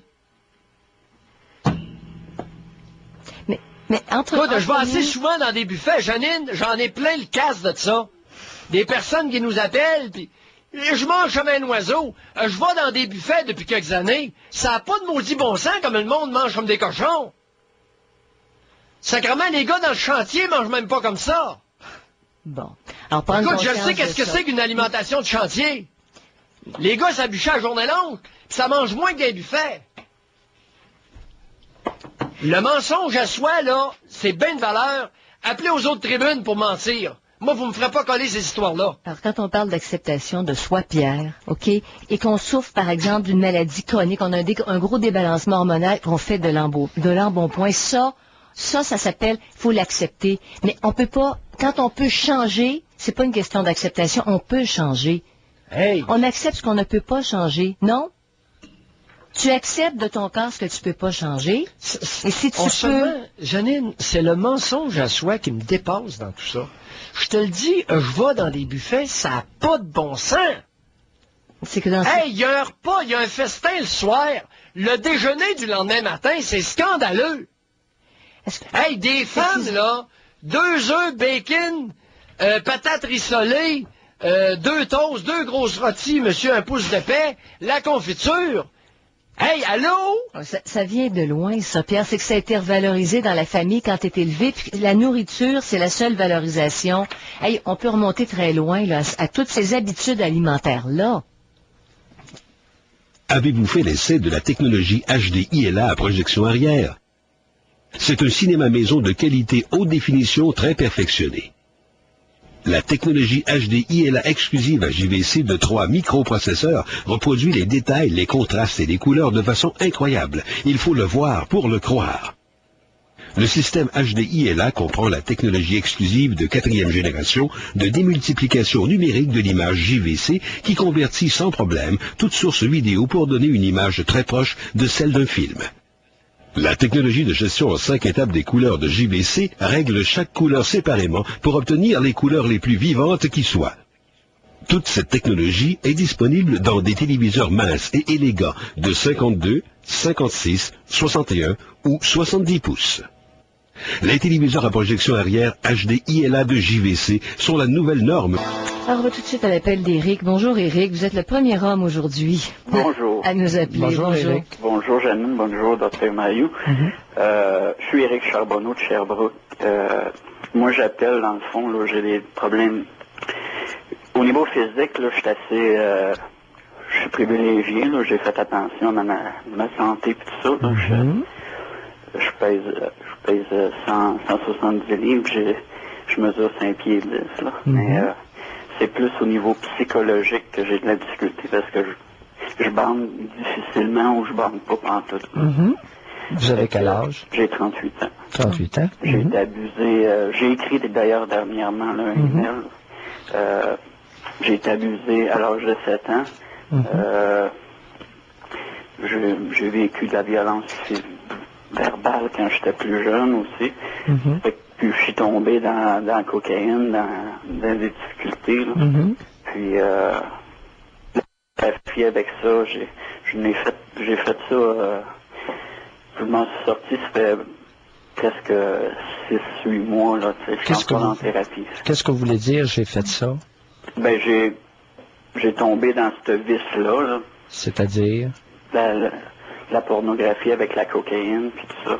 Oui, mais je comprends pas. Vous achetiez de la pornographie ou si vous faisiez des films porno? Non, j'achetais. J'achetais ou je regardais à la télévision, là, tu sais, puis j'ai grandi avec ça. Pornographie adulte ou pour enfants? Adulte. Oui. Même tout jeune, là, c'était... j'ai découvert des photos de mon père, là, dans le bureau à mon père, ça fait que... J'ai commencé très jeune, là, parce que j'ai pas eu de mère, là, ma mère est partie, j'avais... Il y avait quoi sur ces photos-là? La photo de sa conjointe. Qui n'était pas votre mère? Non, c'est ça. Mm-hmm. Puis c'était, qu'est-ce qu'il y avait sur cette photo-là? Elle était nue, sur le lit. J'étais à la recherche, tu sais, d'une mère, découvrir c'est quoi une femme, là, mais... Quel lien qu'il y a avec votre incapacité, votre impuissance sexuelle? Ben... C'est un peu ça que je recherche, parce que j'ai quand même fait pas mal de thérapie là, au niveau de la toxicomanie et tout ça. Mais j'ai beaucoup de difficultés à aller chercher de l'aide à ce niveau-là. Lâchons l'aide, là. Oui. Conjointe nue du père. Votre belle-mère. Oui. OK, va devoir votre belle-mère à poil, ça vous a fait quoi? Ben, ça m'a excité, ça m'a stimulé, ça m'a... Mais vous étiez très jeune, c'est ça que vous dites? Oui, j'étais quand même en bas de 10 ans, là. En bas de 10 ans. Alors, Pierre, cette femme-là, en principe, là, elle aurait pu remplacer la présence maternelle. Et là, elle l'a jamais fait, là. Elle l'a jamais fait. C'était, leur relation à eux, c'était strictement... pas technique, là, mais il n'y avait pas d'amour là-dedans, là, il n'y avait pas de... Ça, vous n'en savez rien. Ben... Parlez pas à travers votre chapeau. En tous les cas, oui. Conjointe nue du père. Pardon? La conjointe nue du père. Oui. Il y a beaucoup de monde qui sont à l'écoute, là. Ils disent que nudité, pas de problème avec ça. Alors vous, la nudité de la partenaire du père, ça vous a fait quoi? Ça vous a excité? Oui. Ça vous a stimulé? Qu'est-ce que vous voulez dire par là? Ça m'a excité, ça m'a stimulé. Ben, c'est difficile de retourner si loin en arrière, là, mais... Là, vous avez juste 38 ans, faites un petit effort, là, vous aviez 10 ans. J'en ai fait des efforts, justement. Oui, écoute. Et c'est le genre d'événement où on se rappelle très bien comment on se sent. N'est-ce pas? Je pourrais pas dire. Oui. Quand on découvre la photo nue de la compagne de notre père, là, il y a des maudites bonnes chances que... Je pense que c'est là que j'aurais pu avoir commencé à me masturber. Bon, merci. Oui. Merci. C'était excitant. L'image était excitante. Oui, on commençait à se masturber sur l'image nue de la partenaire du père. Oui. Oh! Mais qui aurait pu être notre mère, qui aurait pu jouer ce rôle-là, Pierre, hein? Ça fait quoi, ça, dans le développement de la sexualité du petit garçon? Très foqué. Merci. Très foqué. Merci. Ça fait une personne... Ouais, c'est ça. Ouais. Très foqué. Ouais, ça part mal la patente. Parce que ça a beau pas être notre mère biologique, c'est la compagne de notre père. Puis là, on se crosse sur l'image nue de la compagne de notre père. La photo, l'avez-vous gardée avec vous? Non. À quelle fréquence vous alliez la revoir? Assez régulièrement, je pense. De quel âge à quel âge? Jusqu'au moment où j'ai tombé dans la pornographie, ça pouvait aller jusqu'à 12 ans, 11 à peu près. Alors, de 9 à 12 ans, pèlerinage régulier dans le bureau de votre père? À peu près, oui. Combien de fois par semaine, vous souvenez-vous, quand vous alliez voir la photo? Au moins 4-5 fois, là. Minimum? Pour ne pas dire à tous les jours, puis peut-être même plus? Exactement. Oui. Puis après, ça glissé dans vos thérapies, aviez-vous examiné, excuse-moi, je Non. J'ai dit après, ça glissé sur le vers 12 ans. Non. En me faisant faire un retour en arrière comme ça, c'est vraiment, là, je le vois plus, là, tu sais. Mais non, ça n'a jamais quitté ça. Il peut pas il peut pas s'unir charnellement avec une autre femme. Écoute, pendant 4 ans, il s'est crossé sur la photo de l'image nue de la compagne du père. En avez-vous trouvé une plus belle depuis? Non. Ah non. Ben non. Ah non. Même dans la pornographie, oui. C'est ça que j'allais dire, parce que mentionné... Il n'y en a pas une qui vous a accroché comme celle-là? Non. Non. L'image était... Qu'est-ce que vous avez dit? Vous avez mentionné, je viens d'allumer sur, ou je viens de... Là, vous me faites voir là, que tout part de là, tu sais. Écoute, on fera pas une thérapie de 4 ans, là? Non. Hein? En 4 minutes, on en a assez pour dire, hey, 4 ans à se masturber sur une photo, on convient-tu qu'on sort pas de là? Hey, à 4-5 fois par semaine, puis 4-5 fois par semaine, là, vous êtes pas généreux, là. J'ai l'impression que vous sautiez pas une journée, puis des fois, là, ça devait être quelques fois dans la journée. Sûrement. Hein? Sûrement. Je me trompe-tu? Non. C'est que... Non, mais qu'est-ce que je fais avec ça, tu sais, c'est... Tu sais, là, avec l'abus, je l'ai dénoncé dernièrement. Non, une chose à la fois. J'ai demandé de l'aide à l'IVAC. Non, attendez un peu. Mêlez pas les choux et les carottes, là. Ben, c'est parce que je peux rencontrer, je vais avoir de l'aide, là. Attendez. L'abus, c'est une chose. Oui. Et ça, le fait d'être resté bloqué, OK, au stade de la masturbation sur la photo, ça, c'est une autre affaire. Ces problèmes-là sont pas reliés, là. Mais l'histoire on peut pas tout mêler ça pour en faire une belle salade, là. Mais c'est arrivé avec Pierre, je sais pas si j'en ai manqué un bout, là, mais l'abus, vous l'avez mentionné à 7 ans, mais par qui? Un ami à mon père. Un ami de votre père. En passant, mon père s'est suicidé en 99, là, il s'est tiré. Oui. Il devait avoir une couple de raisons. Oui. Hein? Oui. Puis moi, j'ai failli passer aussi. Oui. Non, il y a des affaires, regardez, Éric, au moins là, alors là, on a commencé à faire des liens un peu, parce que c'est bien évident que... Et ne serait-ce que pour passer le message, s'il vous plaît, pourriez-vous être délicat, non seulement dans vos rapports intimes, mais dans vos rapports familiaux? Votre derrière, votre pissette et votre paire de tétons, pourriez-vous garder ça pour les adultes? Les enfants, là, c'est pas pour eux autres. Ça fait pas partie de leur éducation sexuelle. Tu sais, vos films porno de la famille, là, intrafamiliale, là, non, ça se garde pas dans une maison où il y a des jeunes enfants. Tu sais, il y a des manques de délicatesse qui se font au Québec, c'est gênant. Tu sais, le bonhomme, il pose sa greluche nue, puis il met ça. C'est sûr que les enfants, ça fouille partout. Y a-tu un parent qui sait pas ça au Québec? Hein? Ça se ferme les yeux. Ouais, hein? Dit oui. Allez, Eric, bye. Merci de vous rappeler. Bonne chance. Beaucoup. Oui. Alors, Pierre, on n'aura pas le temps de prendre le dernier appel, malheureusement. Il reste une seule minute. Quelle patente. J'en reviens pas. Mais tu sais, accepte... On a entendu des témoignages à un moment donné. Pour accepter ton corps, il faut que tu le montres. Ça, c'est un discours. OK, les jeunes, montrer le corps au sein de la famille. On n'est pas scrupuleux, nous autres, on se montre les uns aux autres. Ça permet pas l'acceptation nécessairement de ce que tu es physiquement. Mais c'est ça illustre l'appel d'Éric, là. La libération, tu sais, on se montre tout nu, tout le monde tout nu.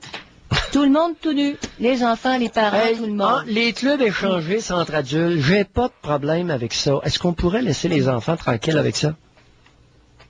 Mais pour les libérer, probablement que l'intention de fond peut être peut-être juste, bon, pas justifiée, mais on la justifie comme ça. On était pognés, vous autres, nos enfants, vous ne serez pas pognés. Oh, yes, c'est une très bonne façon. Regarde l'impact que ça a eu. Oui. Jeune 38 ans, complètement jamais. Parce que ça revient régulièrement, Pierre, dans les courriels. Une photo d'une greluche à poil. Bon, mais ça, c'est une photo. Dans certaines familles, c'est tout le monde tout nu. Qui a servi 4 ans à un petit garçon à se crosser. Puis amener les enfants dans les clubs naturistes.